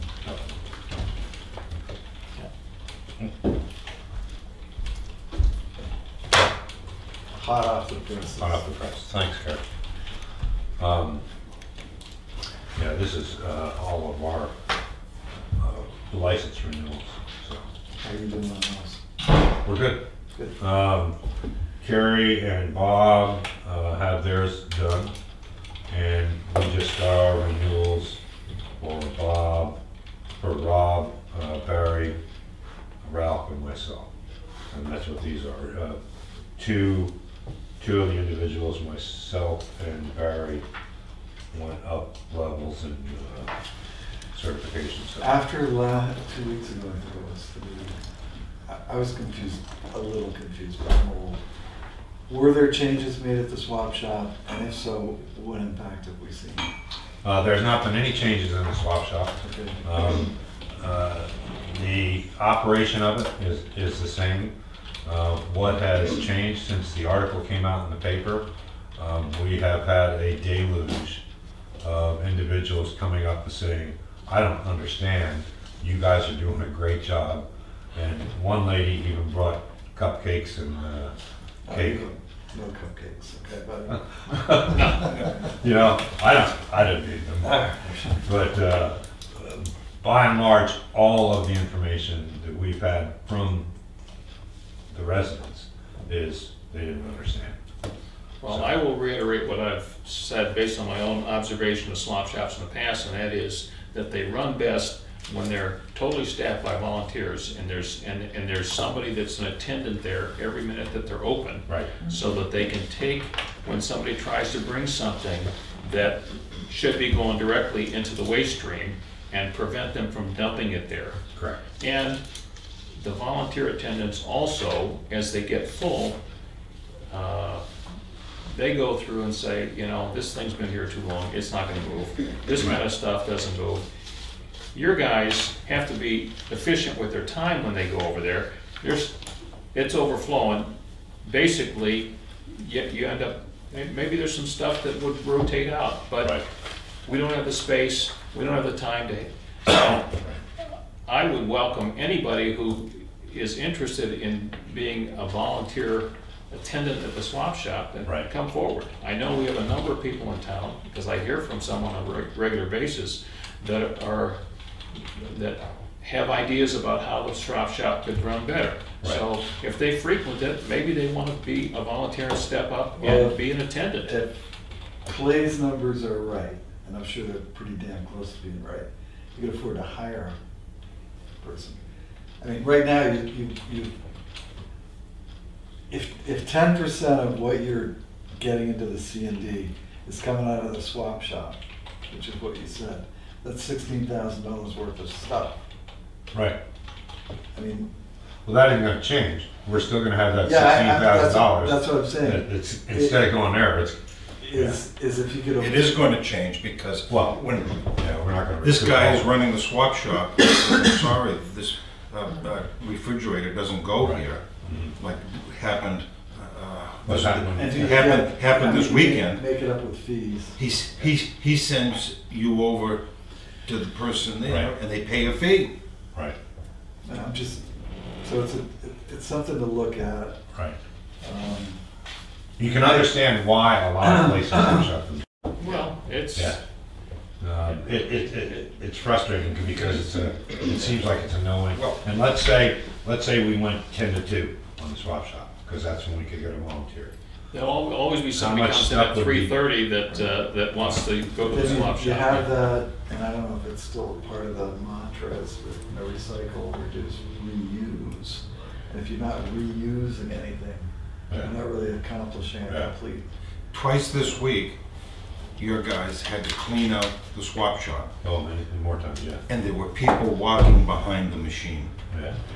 It now took 2 of your guys Good. Cones? to go over there. No, if they had to go over, they loaded it. Right. And then one guy stands Your operator, behind who the was very safe, got in. Yes, he called over the second guy, and there were people walking by a running machine. Yeah. Excuse me, the transfer station is an industrial site, and we allow people to walk around. Well, And you know, through your perseverance, through your style, through your energy, thank you. most of the time when we clean it, it's gonna be first thing in the morning. Yeah. So that there's not, A lot of people around. you Right. avoid the people. And then, you know, every time I think I have a handle on it, somebody brings something in, I said, oh, God, what a piece of junk. Who would, you know, and what's the first thing to go? The next person comes in, and the first thing to go is the thing that I thought was a piece of junk. You know, so it does get frustrating. To totally shift gears. Several years ago, you did a white paper out of Barnstead, tying recycling to compensation. Yeah, incentive. Would you incentive please program. resubmit that to the Board of Selectmen so we can review it? Okay. Recycling. Yeah, that's, compensation for who? Barnstead, Chichester, Epsom, and Pittsfield have a incentive program for recycling. It's an intermunicipal. Intermunicipal, it's Yeah, four the towns. transfer together. station is one transfer station for 4 towns. Right, Yeah, and they have it's a separate. they have a Incentive incentive paid program to- for recycling. Basically, some of the big picture is they put it in their benefits program. It's a benefit to town employees. It pays for pay raises. And it can be used however you want to see fit. But it takes a certain percentage of the recyclable revenue that's, let's say, over a certain amount, whatever's established by the board, and that money is used as a benefit. It's paid- Uh, They pay they- the pay raises in those towns Right. out of it. Right. So the taxpayer doesn't pay the pay raises. Right. Yeah. Not to discuss, not to make a decision today. Would you please submit that You remove paperwork? revenue from one place and put it in another place. It's still revenue. It's still revenue. It is. But, yeah, I And, can, and that kind of an arrangement works great when prices are good on recyclables. Right. When prices go in the toilet, now, well, now you got employees that are used to getting a certain benefit, yeah, okay? Right. And, look what's happened to paper. So, exactly.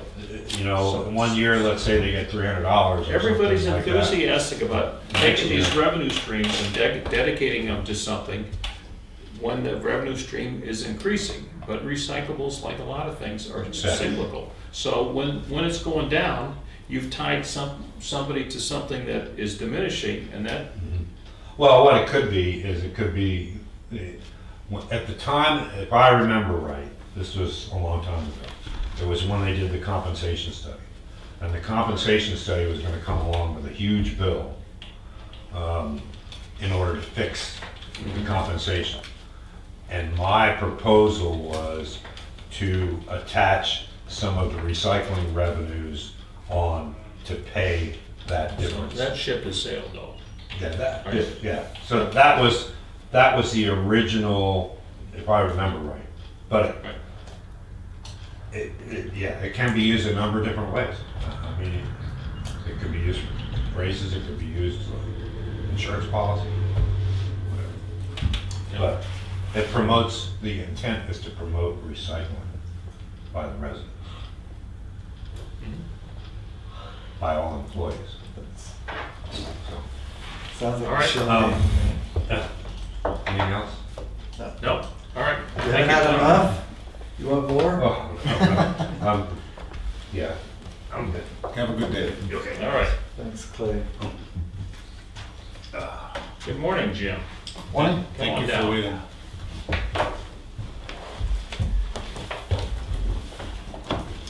Thank you for your patience. No worries.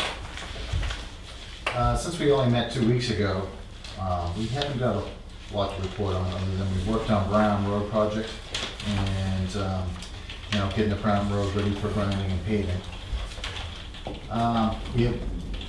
We did encounter an area near the town line. It's a large area that has had a problem for a long time. We see it every spring where it heaves and has alligator cracking going on in the pavement. And when we went to pull out one of the rocks, explore an area, about 12 inches from the surface, it's all clay. I mean, just mucky clay. When you pull it out, it's like dripping with water. Is it like down at the bottom of the hill? It's right in front of the entrance area to Hidden Valley. Right. Between there and the town line. We knew there was probably some issues there, but we didn't know exactly what we're gonna hit. We've done a couple test holes and Was there any drainage at all in there? And what was heaving? There's a bump there. well, it's clay. It's the clay, and there are some rocks. It isn't a culvert that's being pushed up or anything. No, there's no culvert there. I always thought there was, because it was just symmetrical. Is that where the 90 gravel went? Well, we've been using gravel in multiple areas throughout. Whenever we pull out a rock, you'd think the rock would actually be right at the surface when you see a bump like this. No. It's not. It's actually down, usually 2-3 feet. No stumps like Sodom Road? We haven't encountered any stumps yet. A lot of rocks. So, we have to dig out a pretty big area and then we fill it all in with gravel and And you pack it? compact it in. The heaving in that particular spot, you think you solved through the gravel in? We've really just been doing the rocks that we found. In that one area, we have not dug it all up. There was, a concern about going over what we have to spend on that road, and we're gonna need to find money to solve, if we wanna do that. Right. So I'm coming to you now and letting you know, we are gonna go over budget. If we dig out that whole area, dig it all down, and we start putting in base gravel and then top gravel, getting it ready to fix it So correctly. what, you don't know exactly, but what are we talking about ballpark? I'm guessing it's probably $10,000 to $20,000 to fix that correctly. And you currently have $77,000 left in the warrant article. That doesn't even come close to doing the $94,000 of repaving. Correct. I did some analysis. Instead of 7,250 feet, that would come down to about 5,000 feet. Yep, Now, that includes both a base coat and a top coat? that's just the base coat. That's of this just the year. base coat, okay. That's also regenerating the pavement, turning it back into a gravel Right. material. Right, which is the typical way that you're. And the shoulder. doing that. Yep, I don't believe that included the shoulder from what we got. Oh, you did the math, okay. I did the math. Okay, yeah, because he won't quote that until after he sees it, after it's paved, to have an idea of what. What I've done is the last 2 years when he's done it, there's so much a linear foot, and that's how I Yep. figured it. Okay, yeah. So our alternatives are to continue on and find the money somewhere. well, we or have that special fund, We could pay what he's. or we could reduce the amount we're doing this year, right? So, if we reduce the length that we're talking about, is that?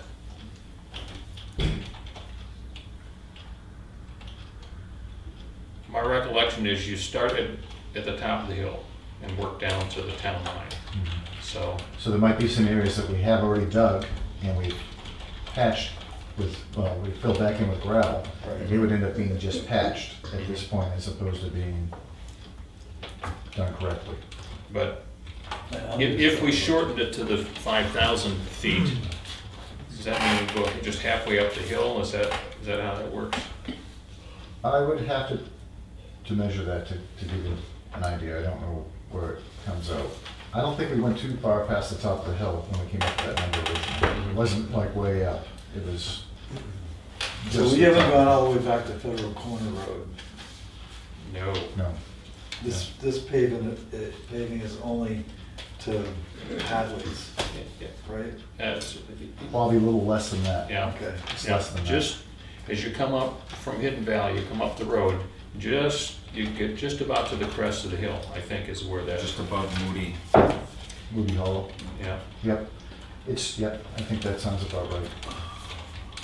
I mean, I'd entertain patching it and doing it next year and using some of that paving money to do crack sealing. I mean, we've got cracks all over the place. We've got Ledge Hill, there's grass growing in the road up there. I mean, The thing about crack sealing, I just want to say, I think Lloyd, you've probably seen this as well. You really want to do your best roads first. You're throwing money away doing those big cracks. You're just not doing a lot with that. I took a crack sealing class, and that's what they said. Start with your best roads first, and work your way down.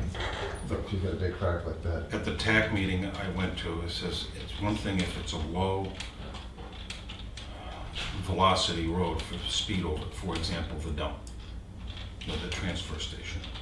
But you start getting 35 miles an hour and above, and it doesn't even last a year. but And what are the alternatives? Are we just gonna leave the crack and let the grass grow? I mean, I see that just as degeneration. Once the water gets in there and it starts freezing, now you get an enormous pothole. I've had a conversation with Jim, and the budget committee, the selectmen, the CIP, and the general public at town meeting have repeatedly at town meetings asked, should we be investing more money in pavement? Yeah, we don't have any more money this year though. Right. We could ask next year, and I think once we get our paving study done. we Paving can do study that. And again, back to the crack sealing. I don't know how long you want to keep throwing money at crack sealing on a road that's Well, you don't have getting money close enough to. to do Brown Road. Yep. Right. So do you not do it, just patch it and then do it next year? And use whatever money's left over to do some maintenance? I don't know. I'm just throwing that out as an idea. I mean, if we do 5,000 feet, if that's what we can afford, we still haven't addressed the $20,000 repair of the real problem there at the entrance of Hidden Valley. Well, it doesn't make sense that we would just grind up and repave without fixing the drainage issue underneath at the bottom of the hill, because, Yeah, what's the point? right, then we're just 2-3 years out, we're right back where we were. We're looking at 109 again. Right, right. So, over the last number of years, we've, I think, taken a good approach at rebuilding the roads as we repave them. And I think it's serving us well, but. I go back a few years to Ledge Hill Road. One section of it totally ground up, and it's last longer. The portion that we didn't grind up, You can tell the difference. you It's a can clear tell the line. difference. And you did that knowingly with the permission of the selectmen, and so the public can see the difference. I mean, there was nothing hidden Your in there. experiments on somebody else's road. Well, we hadn't been doing that prior, so the first year we did it was half of. And of course, some individuals said, why don't you do the entire road, like Durgan Road and Sodom Road? It took you multiple years. And guess what? They supported everything being done in 1 year, and were willing to pay for it. So, you know, your efforts, I think, are being rewarded, what I hear from the public. Oh, should we entertain taking some money out of that Well, extra budget money that we have? I think my concern about shortening up what we're doing is we go halfway up the hill and we're not getting to, if there's a logical place to break the paving, it's not in the middle of the hill, it's more toward the top of the hill. That would be my recommendation, is to spend part of that money on rebuilding that road, to add to what we have in this year's article in the warrant. I'll second that motion. To redo it, Any further conversation? Yeah. my estimate is that the Brown Road project is 7,250 feet, $14,310 to reclaim, $70,000 for a 2-inch base pavement. I estimate a little high, $10,000 for the shoulders, for $94,310. Okay with my math so far? You currently have $77,891.82 left in the warrant article. I have absolutely no problem supporting the motion where whatever the difference is, we take out of that money we have in reserve. That was kind of dedicated for road repair. Yes, yes, it is. Right, it is Yes. restricted to use for roads and bridges. Now, in addition to We're what gonna get you... 114,000. Right. In addition to what we're talking, the 94,300, you're talking an extra 10 to 20 beyond that to fix the drainage issue at the bottom of the hill, in front of Hiddenville. Right. So I want to say that fund has got like 84,000 in it. Okay, for 20,000 to rebuild the clay section of the road, plus 16,419 is $36,000. Correct? What's the 16,419? 16,419 is the 94,310 minus the 77,891. Oh, I see where you're going. So Okay. 16,000. So that's $36,000. And would you gentlemen have a problem with rounding it off to 40,000? Because if that road is like other roads, he's gonna find something a little bit more. That's my... We have 86,000 in that account. 84, 86, something like that. I don't remember exactly. It's over 80,000. I'm sure Diane... Is this the additional money, the Yeah. extra not? This is last year's Extra money. extra money that came 70 from rings a legislature. bell to me, but I can pull the paperwork if you want. It's I more, just, I know what it's it more is, than so. 36. It is more than 36, yep. I think Yep. it's 70 plus or I 73. gotta, we're amending, I made a motion. I'm just attaching a dollar figure to it. Okay, and I don't mind attaching a dollar figure of 36,000. I'm not really willing to go for you. Okay, you know, I'm like you, I'm throwing these things out to discuss them. We'll go to 36,000 and you're gonna do your best to get that right. Right. And if you find as we get closer that we're not there, then we'll have another discussion about the extra money. Well, the one thing we don't know, like Lloyd was saying, is we don't know what the gravel actually, it's an estimated cost. What if he comes back at I 15,000? understand, I understand. Well, what I did is I took what he did for Durgan Road, I took the linear feet of 5,000 and I added 10%. He, who's he? Oh, I'm sorry. Carol. Carol Paving. Yeah, So- Frank Carroll. So this isn't, when we put the gravel in to fill that hole, this isn't work your crew's doing. No, the gravel to fill the hole is your crew rebuilding Okay, the it's the road. shoulder The material? shoulder, yeah. After it's been it's- paved. right. And they pack it down a foot. They use the same kind of equipment the state does, right? Yes, the Oh, vibrated Yeah, side it works road. out good. I mean, it's worked on Durgan Road. But it's worked on- I'm getting a little confused in that.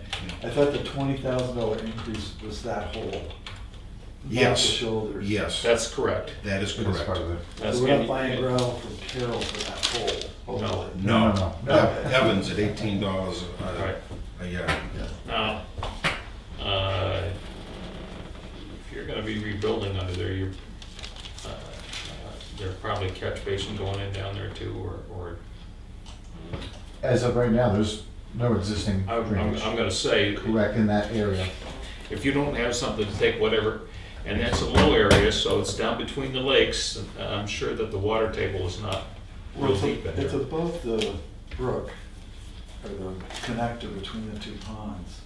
The bump I'm remembering is up at the entrance of Hidden Valley. It is, correct. So elevation wise, it's probably 6 or 8 feet higher. Oh, a lot more than that, probably. So Now, there is some drainage available. If you do have to put a catch Right, but basin in, my whole point is, let's say that the lake level is 10 feet below the surface. It's Yeah. still closer to the surface than a lot of roads, Yeah. or that it is further up the hill. if you do have to put a catch basin in, they go for $1,200, and what does the length of 18-inch pipe go for? It's gotta be, what, 25 feet long, right? To cross the road? Yes. Yes. And right now, the way the drainage is working, it doesn't have a catch basin, but it does drain out away from the lake at this Okay. point. Okay. It goes out into the woods. So it's, The wetland. so as long as, And the as catch, long as gravity works there. I mean, Correct, yes. and You know, when you dish it out uphill into the woods, and the new catch basin that was put in does not have a sump in it, correct? The catch basin that was put in, Yes. I didn't see in the paperwork where it listed, it just said round tiles. it has a bottom to it, yes. Does it have a sump to it? Sump takes the energy and the silt, so we're not discharging. Yes, it has a sump. It doesn't go straight into the pipe. Okay. Correct. Yes. Okay. The last thing I want to do is do like on All right. Lisbon Road where there's 3 acres all of right, sand. so we Yeah. have a motion on the table to use money out of our road rebuilding fund to make up the difference between what we have left in this year's paving article and the cost of doing this at not to exceed $36,000. Is that correct? Am I stating that correctly? Right. That's what I Right. have, yeah. All right. Any further discussion?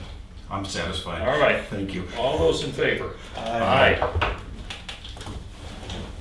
Okay, good. We all set? We're all set. I'm all set. I have some. Well, Woodsville. Yeah. Durgan Road granite post. I have not got to that one. I was on vacation for 3 days last week. We only met 2 weeks ago. Striping. I did talk to them. Yes, I was Austin's told. got the little things on the road, on Chickville Road, Yep. so that must mean somebody's coming. I did talk to them again, and they're gonna do their best to put us ahead of even some other towns. So I was told that And you in shared with 2 them weeks' time. how much money they have to do this for? So you're not going over on that account? Well, I'm assuming it's the same number that they gave me for last year. That they told us it was going to Okay. pay for. So correct. I'm worried about going over that line. Okay. Well, if it goes over that line, he's gotta take it out of something else in the budget, right? There is a, Then I have another question. Beaver issues at Lake, Mirror Lake. I called Mr. Gill, and he said they don't have a problem at this point in time, but if he does, he'll keep my number. Okay. You got my paperwork about truck inspection? Yes, we have an appointment on Thursday, this Thursday, to bring the truck over and have it Okay. done. So, It's in correspondence there. And the other truck with Fletch, what's the status there? well, again, I can't drop that, we have no truck if I drop that off. We'll have 0 trucks available for the town. It's hard for me to understand why the guy would need the truck for a month. You and myself. Yeah, I mean, Trust me, it's a lot of argument that has been going back and forth, It and that's just, is it that he can't? he can't set a date. He won't set a date. He just won't do it. Well, I'm taking my truck down, and I will have a conversation with the person, Great. if it's okay with you. Absolutely. So, I I hope mean, you if can it's a make matter focus that I of, can. if it's a matter of his schedule flexes a lot, I would like to think that we could have an arrangement where 2 days before he can put it in, he can call and say, I need it in 2 days, and then we can work around it and get it down there and get the work done. But it's hard for me to believe he's gonna actually take him 4 weeks to do the work on it. And it's something we use all the time, to have it sitting idle in his lot just so that it's there when he's ready to work on it. Yep. And he said he could get it done sooner, but he's not making any promises. He's not setting a date. He just Yeah, we don't won't do wanna- it. I've taken it out of service for a Too month, much longer. so it can sit on his lot. I don't think it's not a good approach. I can't believe what I heard myself. I was just We more need like, a mutual aid agreement with other road agents. Yeah.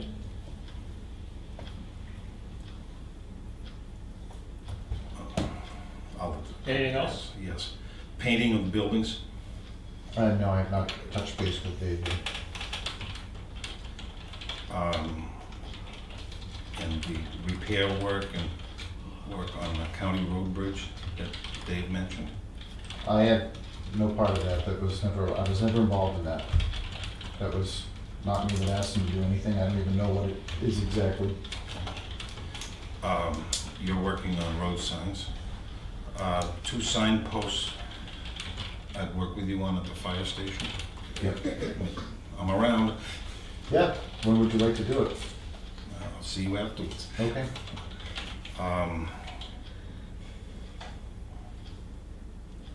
Okay.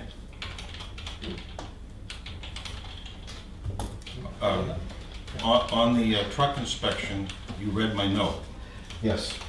and they would be willing to give us an itemized list of the cost to repair or fix or whatever. And they understand that they're not the vendor to make the repairs. That's a whole nother issue. Yep. Okay. Thank you. Thanks. Anything else for us, Jim? Nope. All right, thank you. Have a good day. You too. All right. Signature file. We have a revised MS 535, MS 232 for signature. I'll make a motion that we sign that. Second. All in favor? Aye.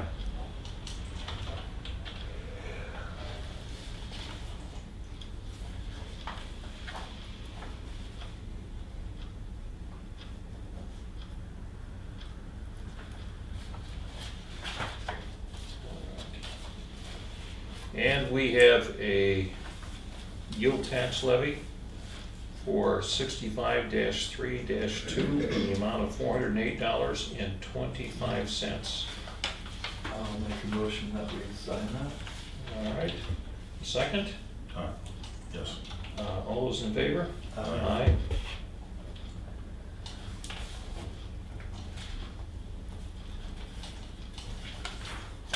Karen, could I have a copy of the MS 232? Yeah. Can I go back a moment to the first one you signed, Mr. Chairman? Yes. This has to do the MS 535. Michelle Clark, DRA, discovered the following issues, and it had to be reviewed. It had to do with the fact that the fund was labeled a certain way. I'm wondering if she would recommend that at town meeting we change the name of the fund so we don't keep bumping into this issue. Or is the fact that they reviewed it once, it never will rise again? When I read that, my interpretation is that it wasn't, Fatal? no, that she was confused in the process. The last thing I want to do is make more work for them. Yep, So- you're ready to sign it, right? Okay. Yep. Thank you. All right, so we have letters to R.M. Piper and Chris Fournier in regard to the Sodom Road Bridge. And I think it's appropriate. What they like the most is that we pay the bill. Yes. So, yeah. All right. It came in under budget and less time. Good. Okay. Selectmen's update. Lloyd? I'll defer to someone else. Okay. Yeah. Went over some welfare cases with Diane. I think you've got the report on one of them. Yeah. Went to the, what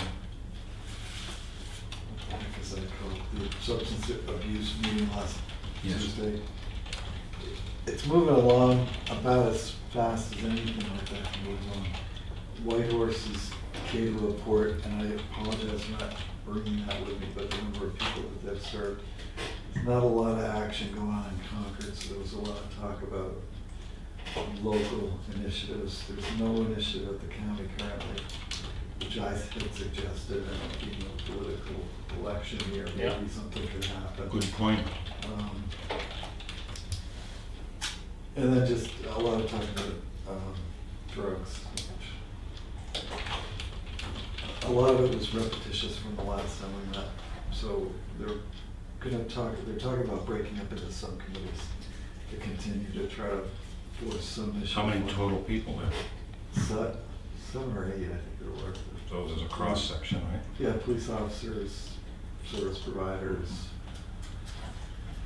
And I wanted to review the health insurance, even though we're in a 2-year contract, but I'll go with that with Diane sometime in the next week or so, as well as there was a request from the budget committee for a local salary review. I'm not certain how efficient or effective it would be, but we're gonna try to do it. What do local businesses pay their clerical staff versus what are we paying our clerical staff? So my thought was to approach banks, I mean, insurance companies, and try to think of who would hire people to do similar kinds of I know that work. information has already been compiled, but you just have, But not, but they do it by county, I think. yeah, I'm sorry. There are websites out there, because I can remember a few years ago, when Chris Sawyer came in and wanted Leanne to restructure her pay for her secretarial work with the budget committee and some of those other committees, but where she was really an administrative assistant for the planning board, she had all the facts and figures, and it was computer generated. We can round that up. I mean, What I'll do is personal- I'll pull that out, and maybe the website can be updated. That'd So, be great. right. My personal opinion is that every dollar you pay your help at local government rolls back into the local economy. So it isn't as if there's a net loss of local revenue. Well, I realize that they're doing due diligence. We have here, I was going to ask the status of hiring our per diem employee, and guess what? No one has responded. Well, yeah, you have to put 3% unemployment. Right. Kind of. Well, and what we advertised for was not many hours. So to anybody that's looking for employment, I don't remember what we put in the thing, but you know, it's I going to be recently at the top of somebody's list in terms of jobs to pursue when we're talking. I recently spent some time in Mass on the Cape, and they are in the same situation I see around here. Name an establishment that isn't advertising for people, and your 3%, unemployment is right on. Yeah, I mean, it's like the two comments that baffle me are that a housewife is going to come in and do it while she's not, our kids are at school. And I'm thinking most housewives today are working. Absolutely. And the other is that they don't need to get paid so much because they're doing it because they love the job, or it's a calling. I'm thinking, really? No. No. It's, Maybe you can get volunteers. yeah, we could get volunteers. There's another, I mean, we got a volunteer government going on. We here. can't even get volunteers for the swap shop, so. Yeah, we're on the planning I board. doubt we could get volunteers to come push paper. Right. It's a conundrum. So that's about it for me. There was something else. Oh, the election law seminar. Yeah, I'm gonna try to do the one in Conway tomorrow. So, I have an appointment in Conway. good. Was it, the one in Wolfboro was? The one in Wolfboro is at noon tomorrow. Yeah. Yeah, and the one in Conway is at 6 o'clock tomorrow. So those are the two that are the most convenient to hear. Hopefully there'll be a lot more educated people at our poll than me. Right. But Yes. Right. I'll just get in arguments with our moderator. There you go. Okay, Lloyd.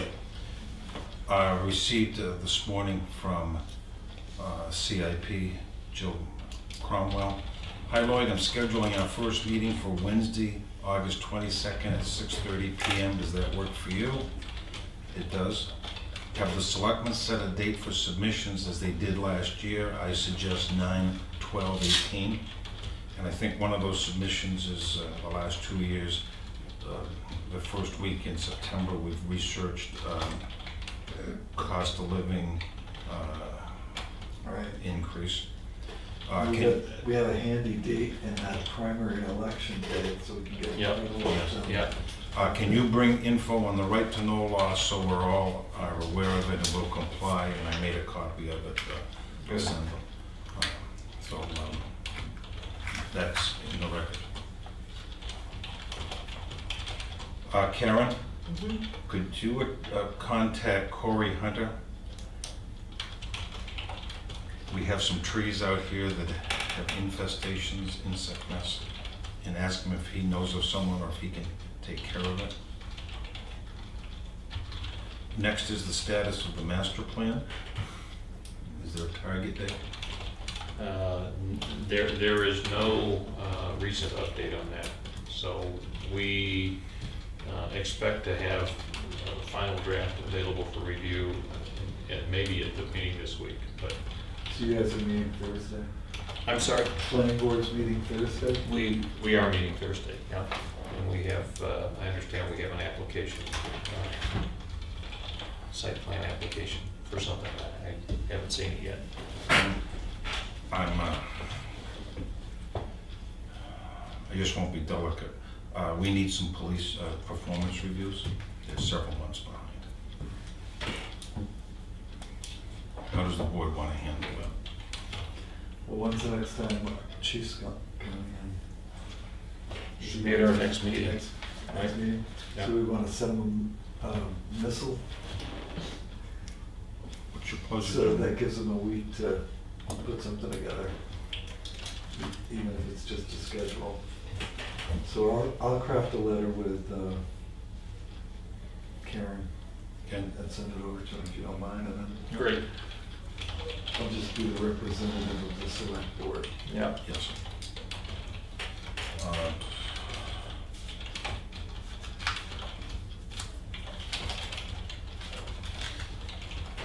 Are we going to talk about the Stan Tech today? It's in correspondence. It is in correspondence, so Okay, yeah. I'll wait for Yeah. that. Thank you, Mr. Chairman. All right. Yes, I had one other thing. I actually had dinner with a close friend of mine who, I was trying to attract the robotics company into the old back to 2000. So as a selectman, I said would be very interested in having some more employment here in Dr. Berlin. Sure. They were looking for a skunk work, so maybe we get one. Great. They looking for a building? Yeah, but they're in Massachusetts, so I don't know if there's a lot of hope, but. We have three businesses that are vacant. Yep. All right. Couple of things that I wanted to highlight. One is that the Tuftonboro Islanders that normally have their meeting the second Saturday in July, have had to delay it this summer, not exactly sure why. At any rate, they are having it on October 6th out of Ragged Island. And Fall on the lake. yeah, that's right. Take a That's snowmobile. right. So, having been out on the lake Columbus Day weekend a number of times, I know that make it pretty ugly to go What's out a there. week before Columbus Day though, isn't it? No, the 8th. No, is- the 8th is oh, yeah. Columbus Day, so it's Columbus Day weekend. Oh, Anyways, yeah. Saturday the 6th, and they have scheduled Steve Wingate and the Conservation Commission to come talk with them about this proposed easement on Cow Island, among other things, so. Would it be appropriate if I contact the fire chief, and we make the fire station available, so people aren't out on rough water?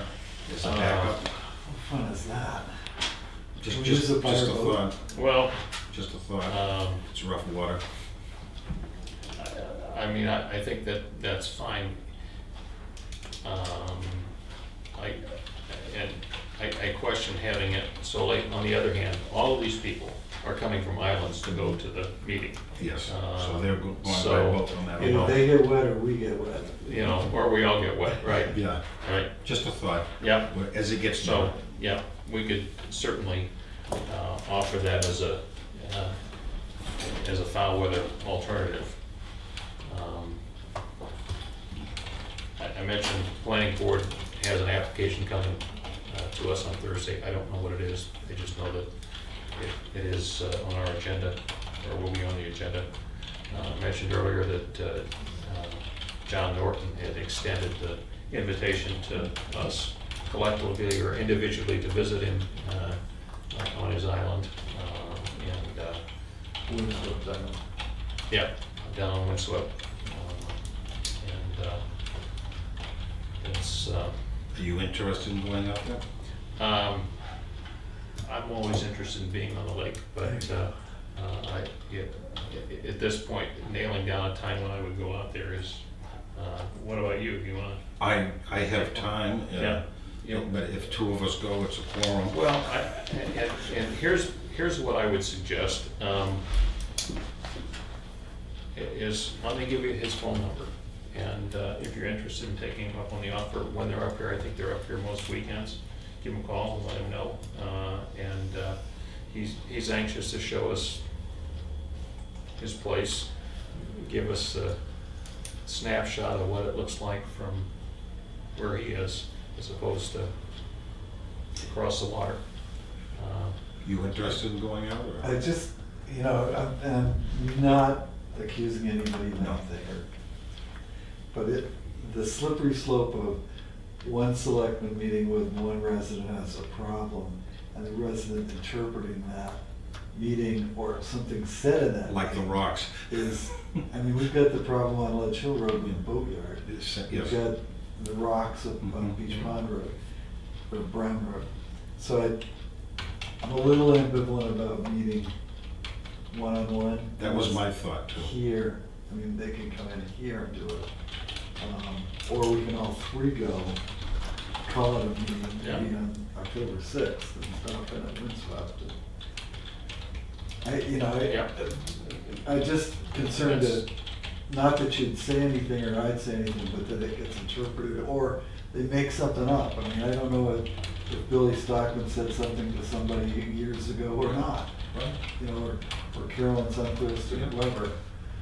So I just think we should avoid those situations if we can. That's my position. I share that. So I'd encourage him to come in and give his spiel, because I think the other fellow from Cow Island had plenty of opportunity to tell us his side of the story. Sure. Yeah. It saves us rowing out in his boat. I sold my vote. And I gave my vote to the school. There you go. All right. Moving on to correspondence. First item here is the Stantec proposal. And in connection with that, we also have some correspondence from both Larry Gill and Steve Wingate with respect to suggesting that we get another proposal before we proceed with dealing with the Stantec proposal, which I think, you had a chance to look this stuff over. I did, and do we just put an RFP out on the street and see what happens? We could do that. Steve, I think, said he had a particular contractor in mind that's doing work in another town that he was impressed with. So that may be an appropriate alternative. So should we just direct Steve to get that forward, bring us a proposal? I mean, I'm not opposed to having more than one bid, that's Yep. for sure. Yep. So I I have some thoughts. speak up. I call it the SEEP. The latest report states that there was no danger to current wildlife or plant life or human life. I call the SEEP. There is no evidence to indicate in this latest report that the situation is any way connected with the current day-to-day operation of the current solid waste operation at the transfer station. As a board, we are all interested in the source of the current situation. We are all concerned as to the effect on the environment, the aquifer, and the Great Meadows. The Conservation Commission has been an active participant. They've been professional and orderly in their discussion. This needs to continue. In the last 2 decades, we spent $177,961.23 on closure monitoring at the transfer station. That's an average of a year of $9,886. I propose we request, by putting an ad in the paper, that we put this project out to bid, is to be presented as a warrant article for the 2019 town meeting. This allows for proper discussion and education by the voting public. Was that a motion? So moved. Do we have a second? Yeah, I'll second that. For discussion. Sure. Okay.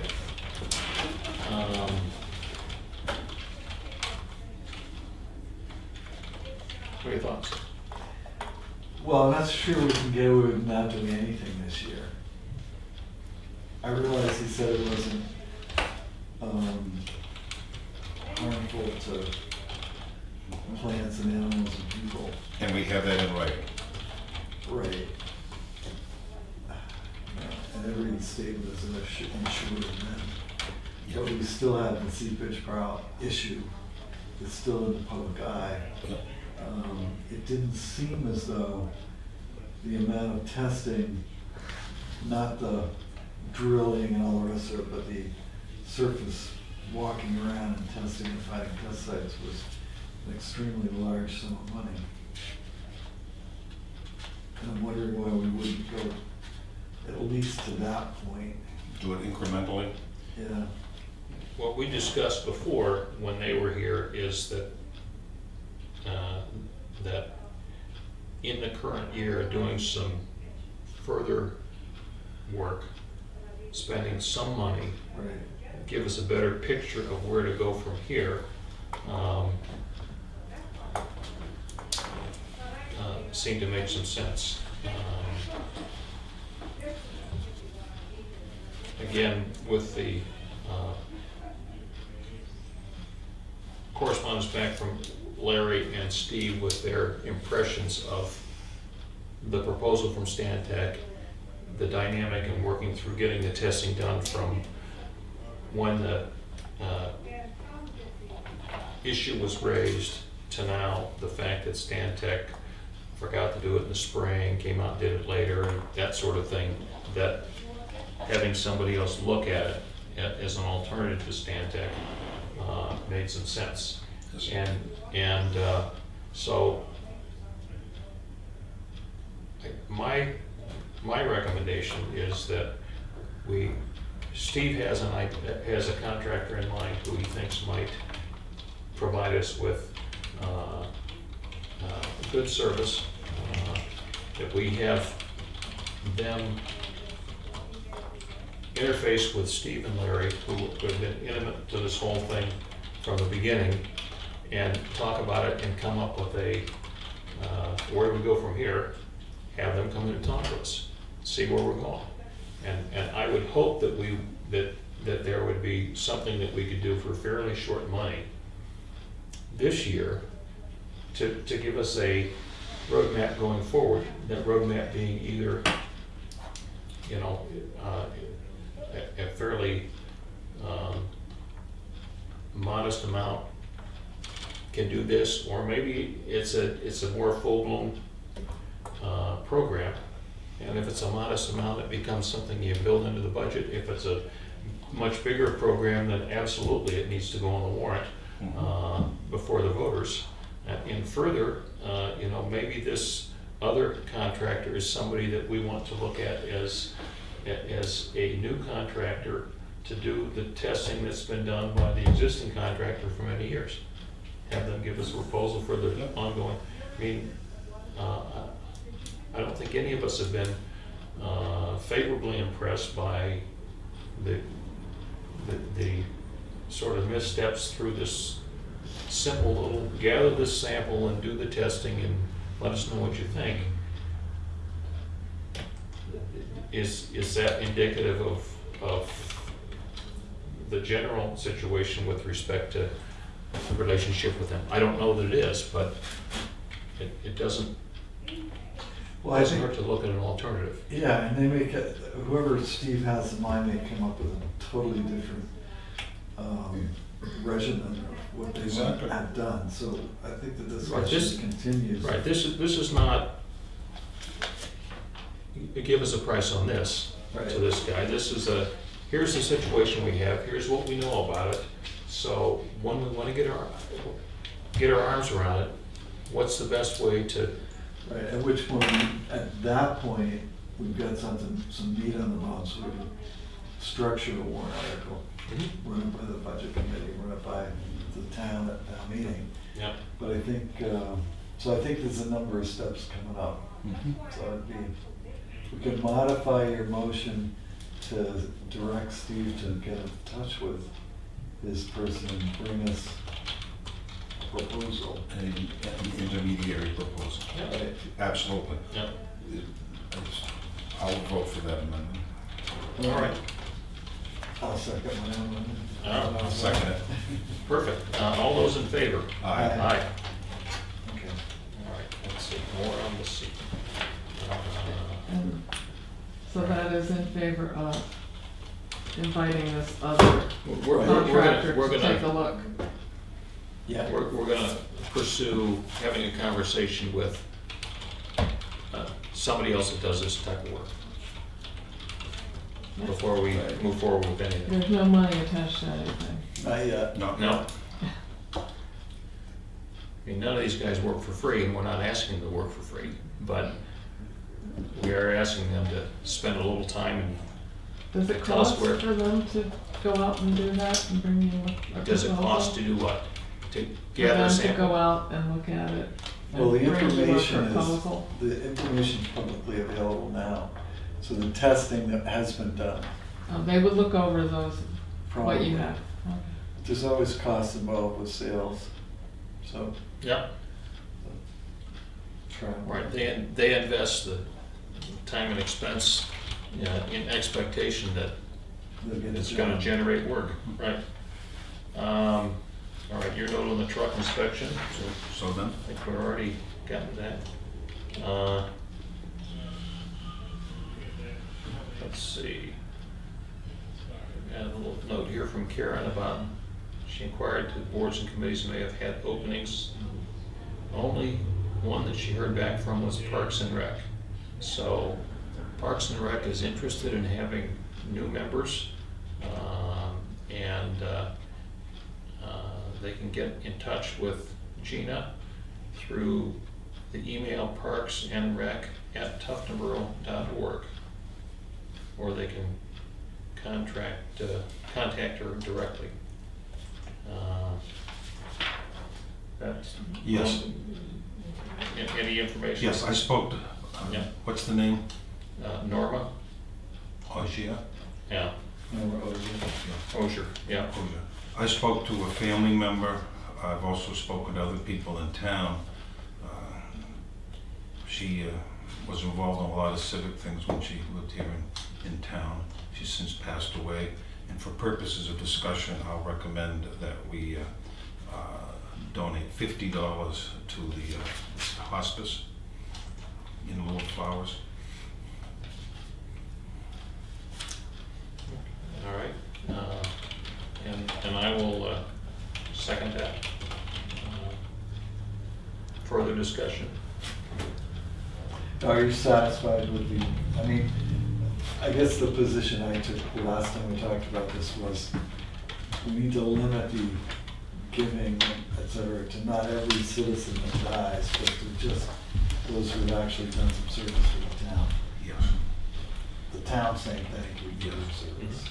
And you're satisfied with that? Yes, I also raised with the family member $50, and they said thank you. That would be very nice. All right. All right. All those, any further discussion? All those in favor? Aye. Opposed? All right, Carroll County Public Health, you already gave us a report on that, I right? did. The one meeting that I went to, a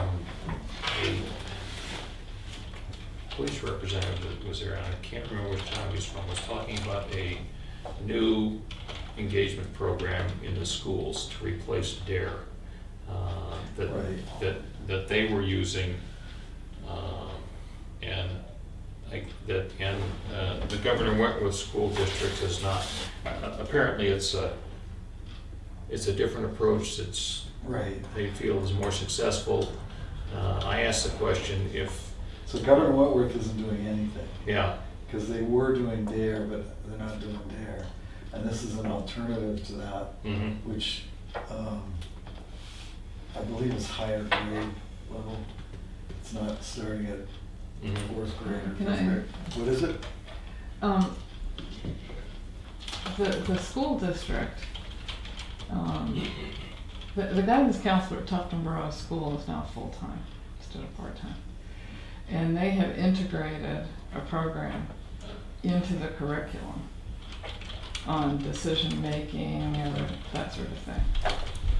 So I'm not sure whether you're talking about something. I wouldn't say they're not doing anything. No, they're not doing DARE. No. Right.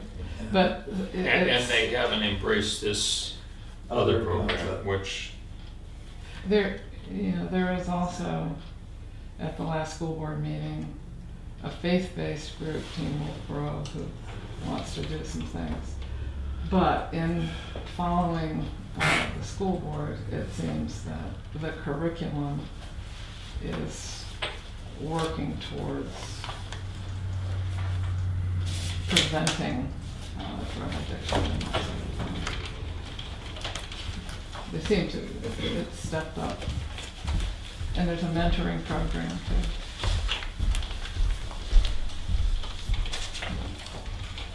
all right. For whatever reason, the police departments don't feel that that's adequate. Because they're not involved. Police departments throughout the county don't feel that. So the police department wants to. They want to be involved. Be involved in And, something.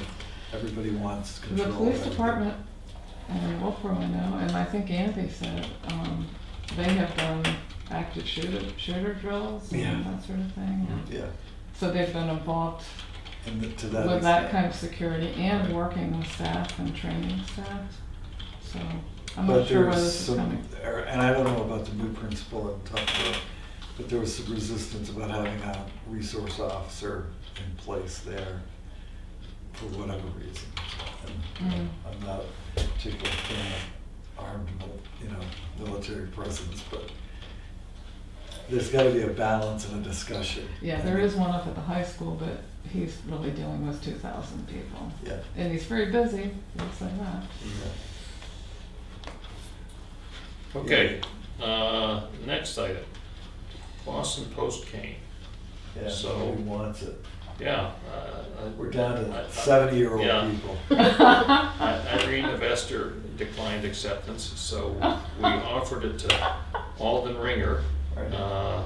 and he doesn't want it, so. You gotta pay people to take Well, yeah, so, Who's next on the list? next on the list is Link Sinclair. So, I think we go to Link. Send them a letter. Yep, and, They're gonna come to us next. right? yeah, that's right. All right, next item is this groundwater protection ordinance. Right, and I actually read through that pretty thoroughly. Yep, And now I'm starting to agree with Susan Slack, Mhm. Karen, yep, that it's not a bad idea. And maybe we should join in with her to see if we can't get her some grant money to put something together for us. I mean, it's not as if we don't get to vote on it well, individually, we when- have to put it before the town, but. right. As I see what we're looking at here, she is gonna be doing this kind of work for maybe more than one municipality. So if she works on an ordinance for us with some grant funding, we're gonna get, as a result of that, a recommended ordinance. And I worked with Susan a little bit. She's pretty good at interfacing, not just going off in the corner and doing her own thing. So I think that the output product of what she does will be a document that is relevant at least to the input that she's gotten from the town. That becomes the basis to go forward and bring it to town meeting and get it embraced. And one of the things that it does is it takes some of the, what we might call common sense things that we all look at and say it makes sense, and it lays it down on paper so that there's a legal basis in the town to somebody that may not embrace common sense, for standing up and saying, if this stuff pours into the ground here, it's going to end up down in the aquifer, and that's going to hurt us all. And a lot of the sensibility that drives the anti-regulation sentiment is premised upon 1960s or 1950 technological advancements. I mean, people today have no idea what's in certain products or in certain Oh, that's right. medicines or whatever. Perfect example is the pharmaceuticals. Yep. Right. I mean, how much, exactly, we have a regional hospital, if you will, in Huggins, pretty close. We have businesses around. I mean, people buy stuff and take it home and dump it in their septic system. We have to be aware of the fact that there are things happening that we have no control over. We need to maybe put some controls on it. Yep. What would this cost?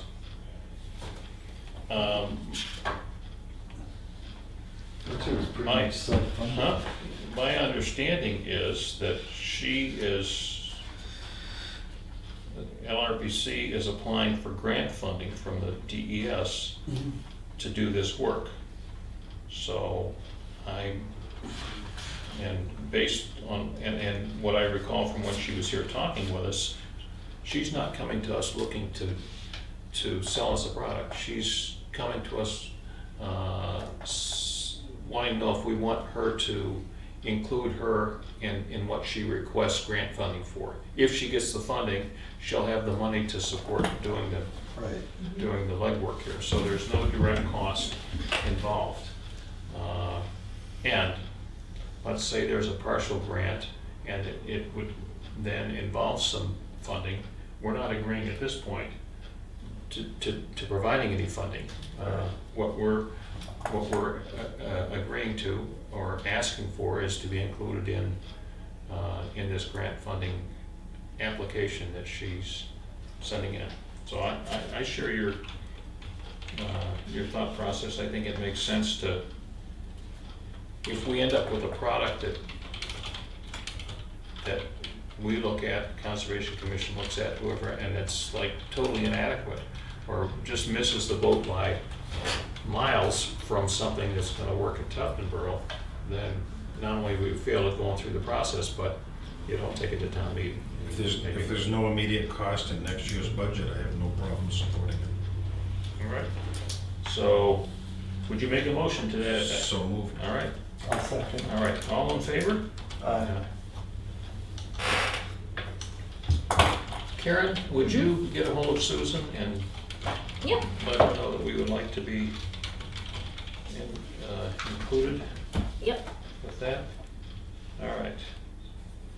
Email on the New Hampshire Homeland Security and Emergency Management. It's notification of pre-disaster mitigation program. And I didn't see anything in that we could avail ourselves of. I mean, we don't have, what, dams and utilities and Airports. airports. yeah, Now, there is a mitigation policy that every 2 or 3 years is updated through the fire department. yep. Is this, Well, there was one I was looking at, maybe it was not this one, that involved like infrastructure redundancy kind of things within the local community, and I don't know if that's, does it make sense to have Chief Thompson look at it, where he's emergency preparedness? I did send it to him. Yeah. Okay, yeah, and he's good at reviewing it. yeah. So, why don't we follow up next meeting on this? He should be here, I believe. What's that, the 29th? No, it can't be that late. Huh? Oh. 27th. He won't be back till the 28th. It's I today. think they're at the beginning of the month anyway. No, 20th is next Monday. Yep, That's right. yep. Start talking I don't 29th. think All right, anyone's- and we have a number of submissions of CIP projects from the fire and rescue that are in here.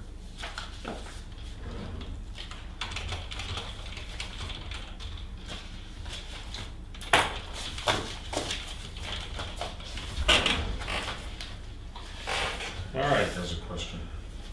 I did have a question as far as you had mentioned Jill Cromwell asked the board for a due date for CIP submission. Did you agree to that? 9/12, was it 9/12?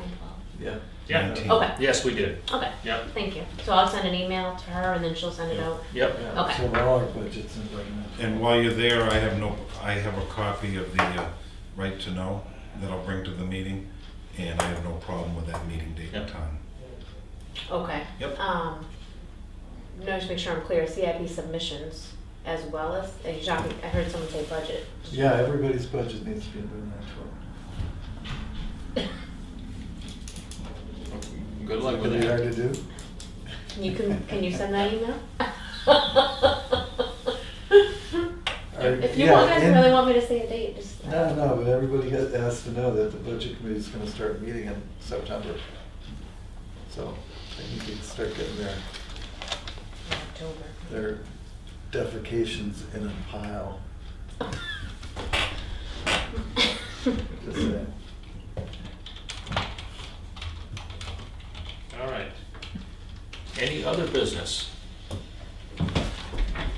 include in that missile to Andy that we need some update on the facility Yes. work? Yeah. I don't know how to word this. I understand that Andy has an officer that's taking some leave. Right. Do we need to discuss that?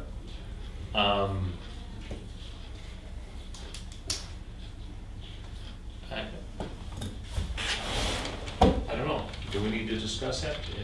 Not Well, yet. let's have a non-public for personnel purposes Okay, after this for yes. 10 minutes. Okay. That's where it's coming from. Nothing bad, I mean, Yeah. as far as Those adversarial. Active shooters and active shooters. Yeah. And I read the things that were in there, and they're just, Right. legal file. The budget committee meeting's the 22nd, which is on a Wednesday, Yeah. is that correct? Budget That's just an committee? odd, No, CIP. CIP is. Yes, 8/22. CIP is 8/22. okay, but this other girl, Jill, She's she the on the chair. budget committee, she requested something? There you No, go. she's the chairman of CIP. Oh, I'm sorry, The okay, CIP meets on Wednesdays, the Yeah. budget committee meets on Okay. Tuesdays. thank you, Yeah. that's all I got. Okay. All right, so we need to go into non-public then? Yeah, I'll make a motion that we go to non-public. All right. 9A colon something for personnel. I don't know which I one can it look is. it All up. right. I'll set the right to know all right Yeah. in front of you. I'll second that. All right. Okay. Marcusson, yes? Yes. All right. Joe, yes, Thank thank you very much. Thank you, folks. You going to Spiderwood tonight?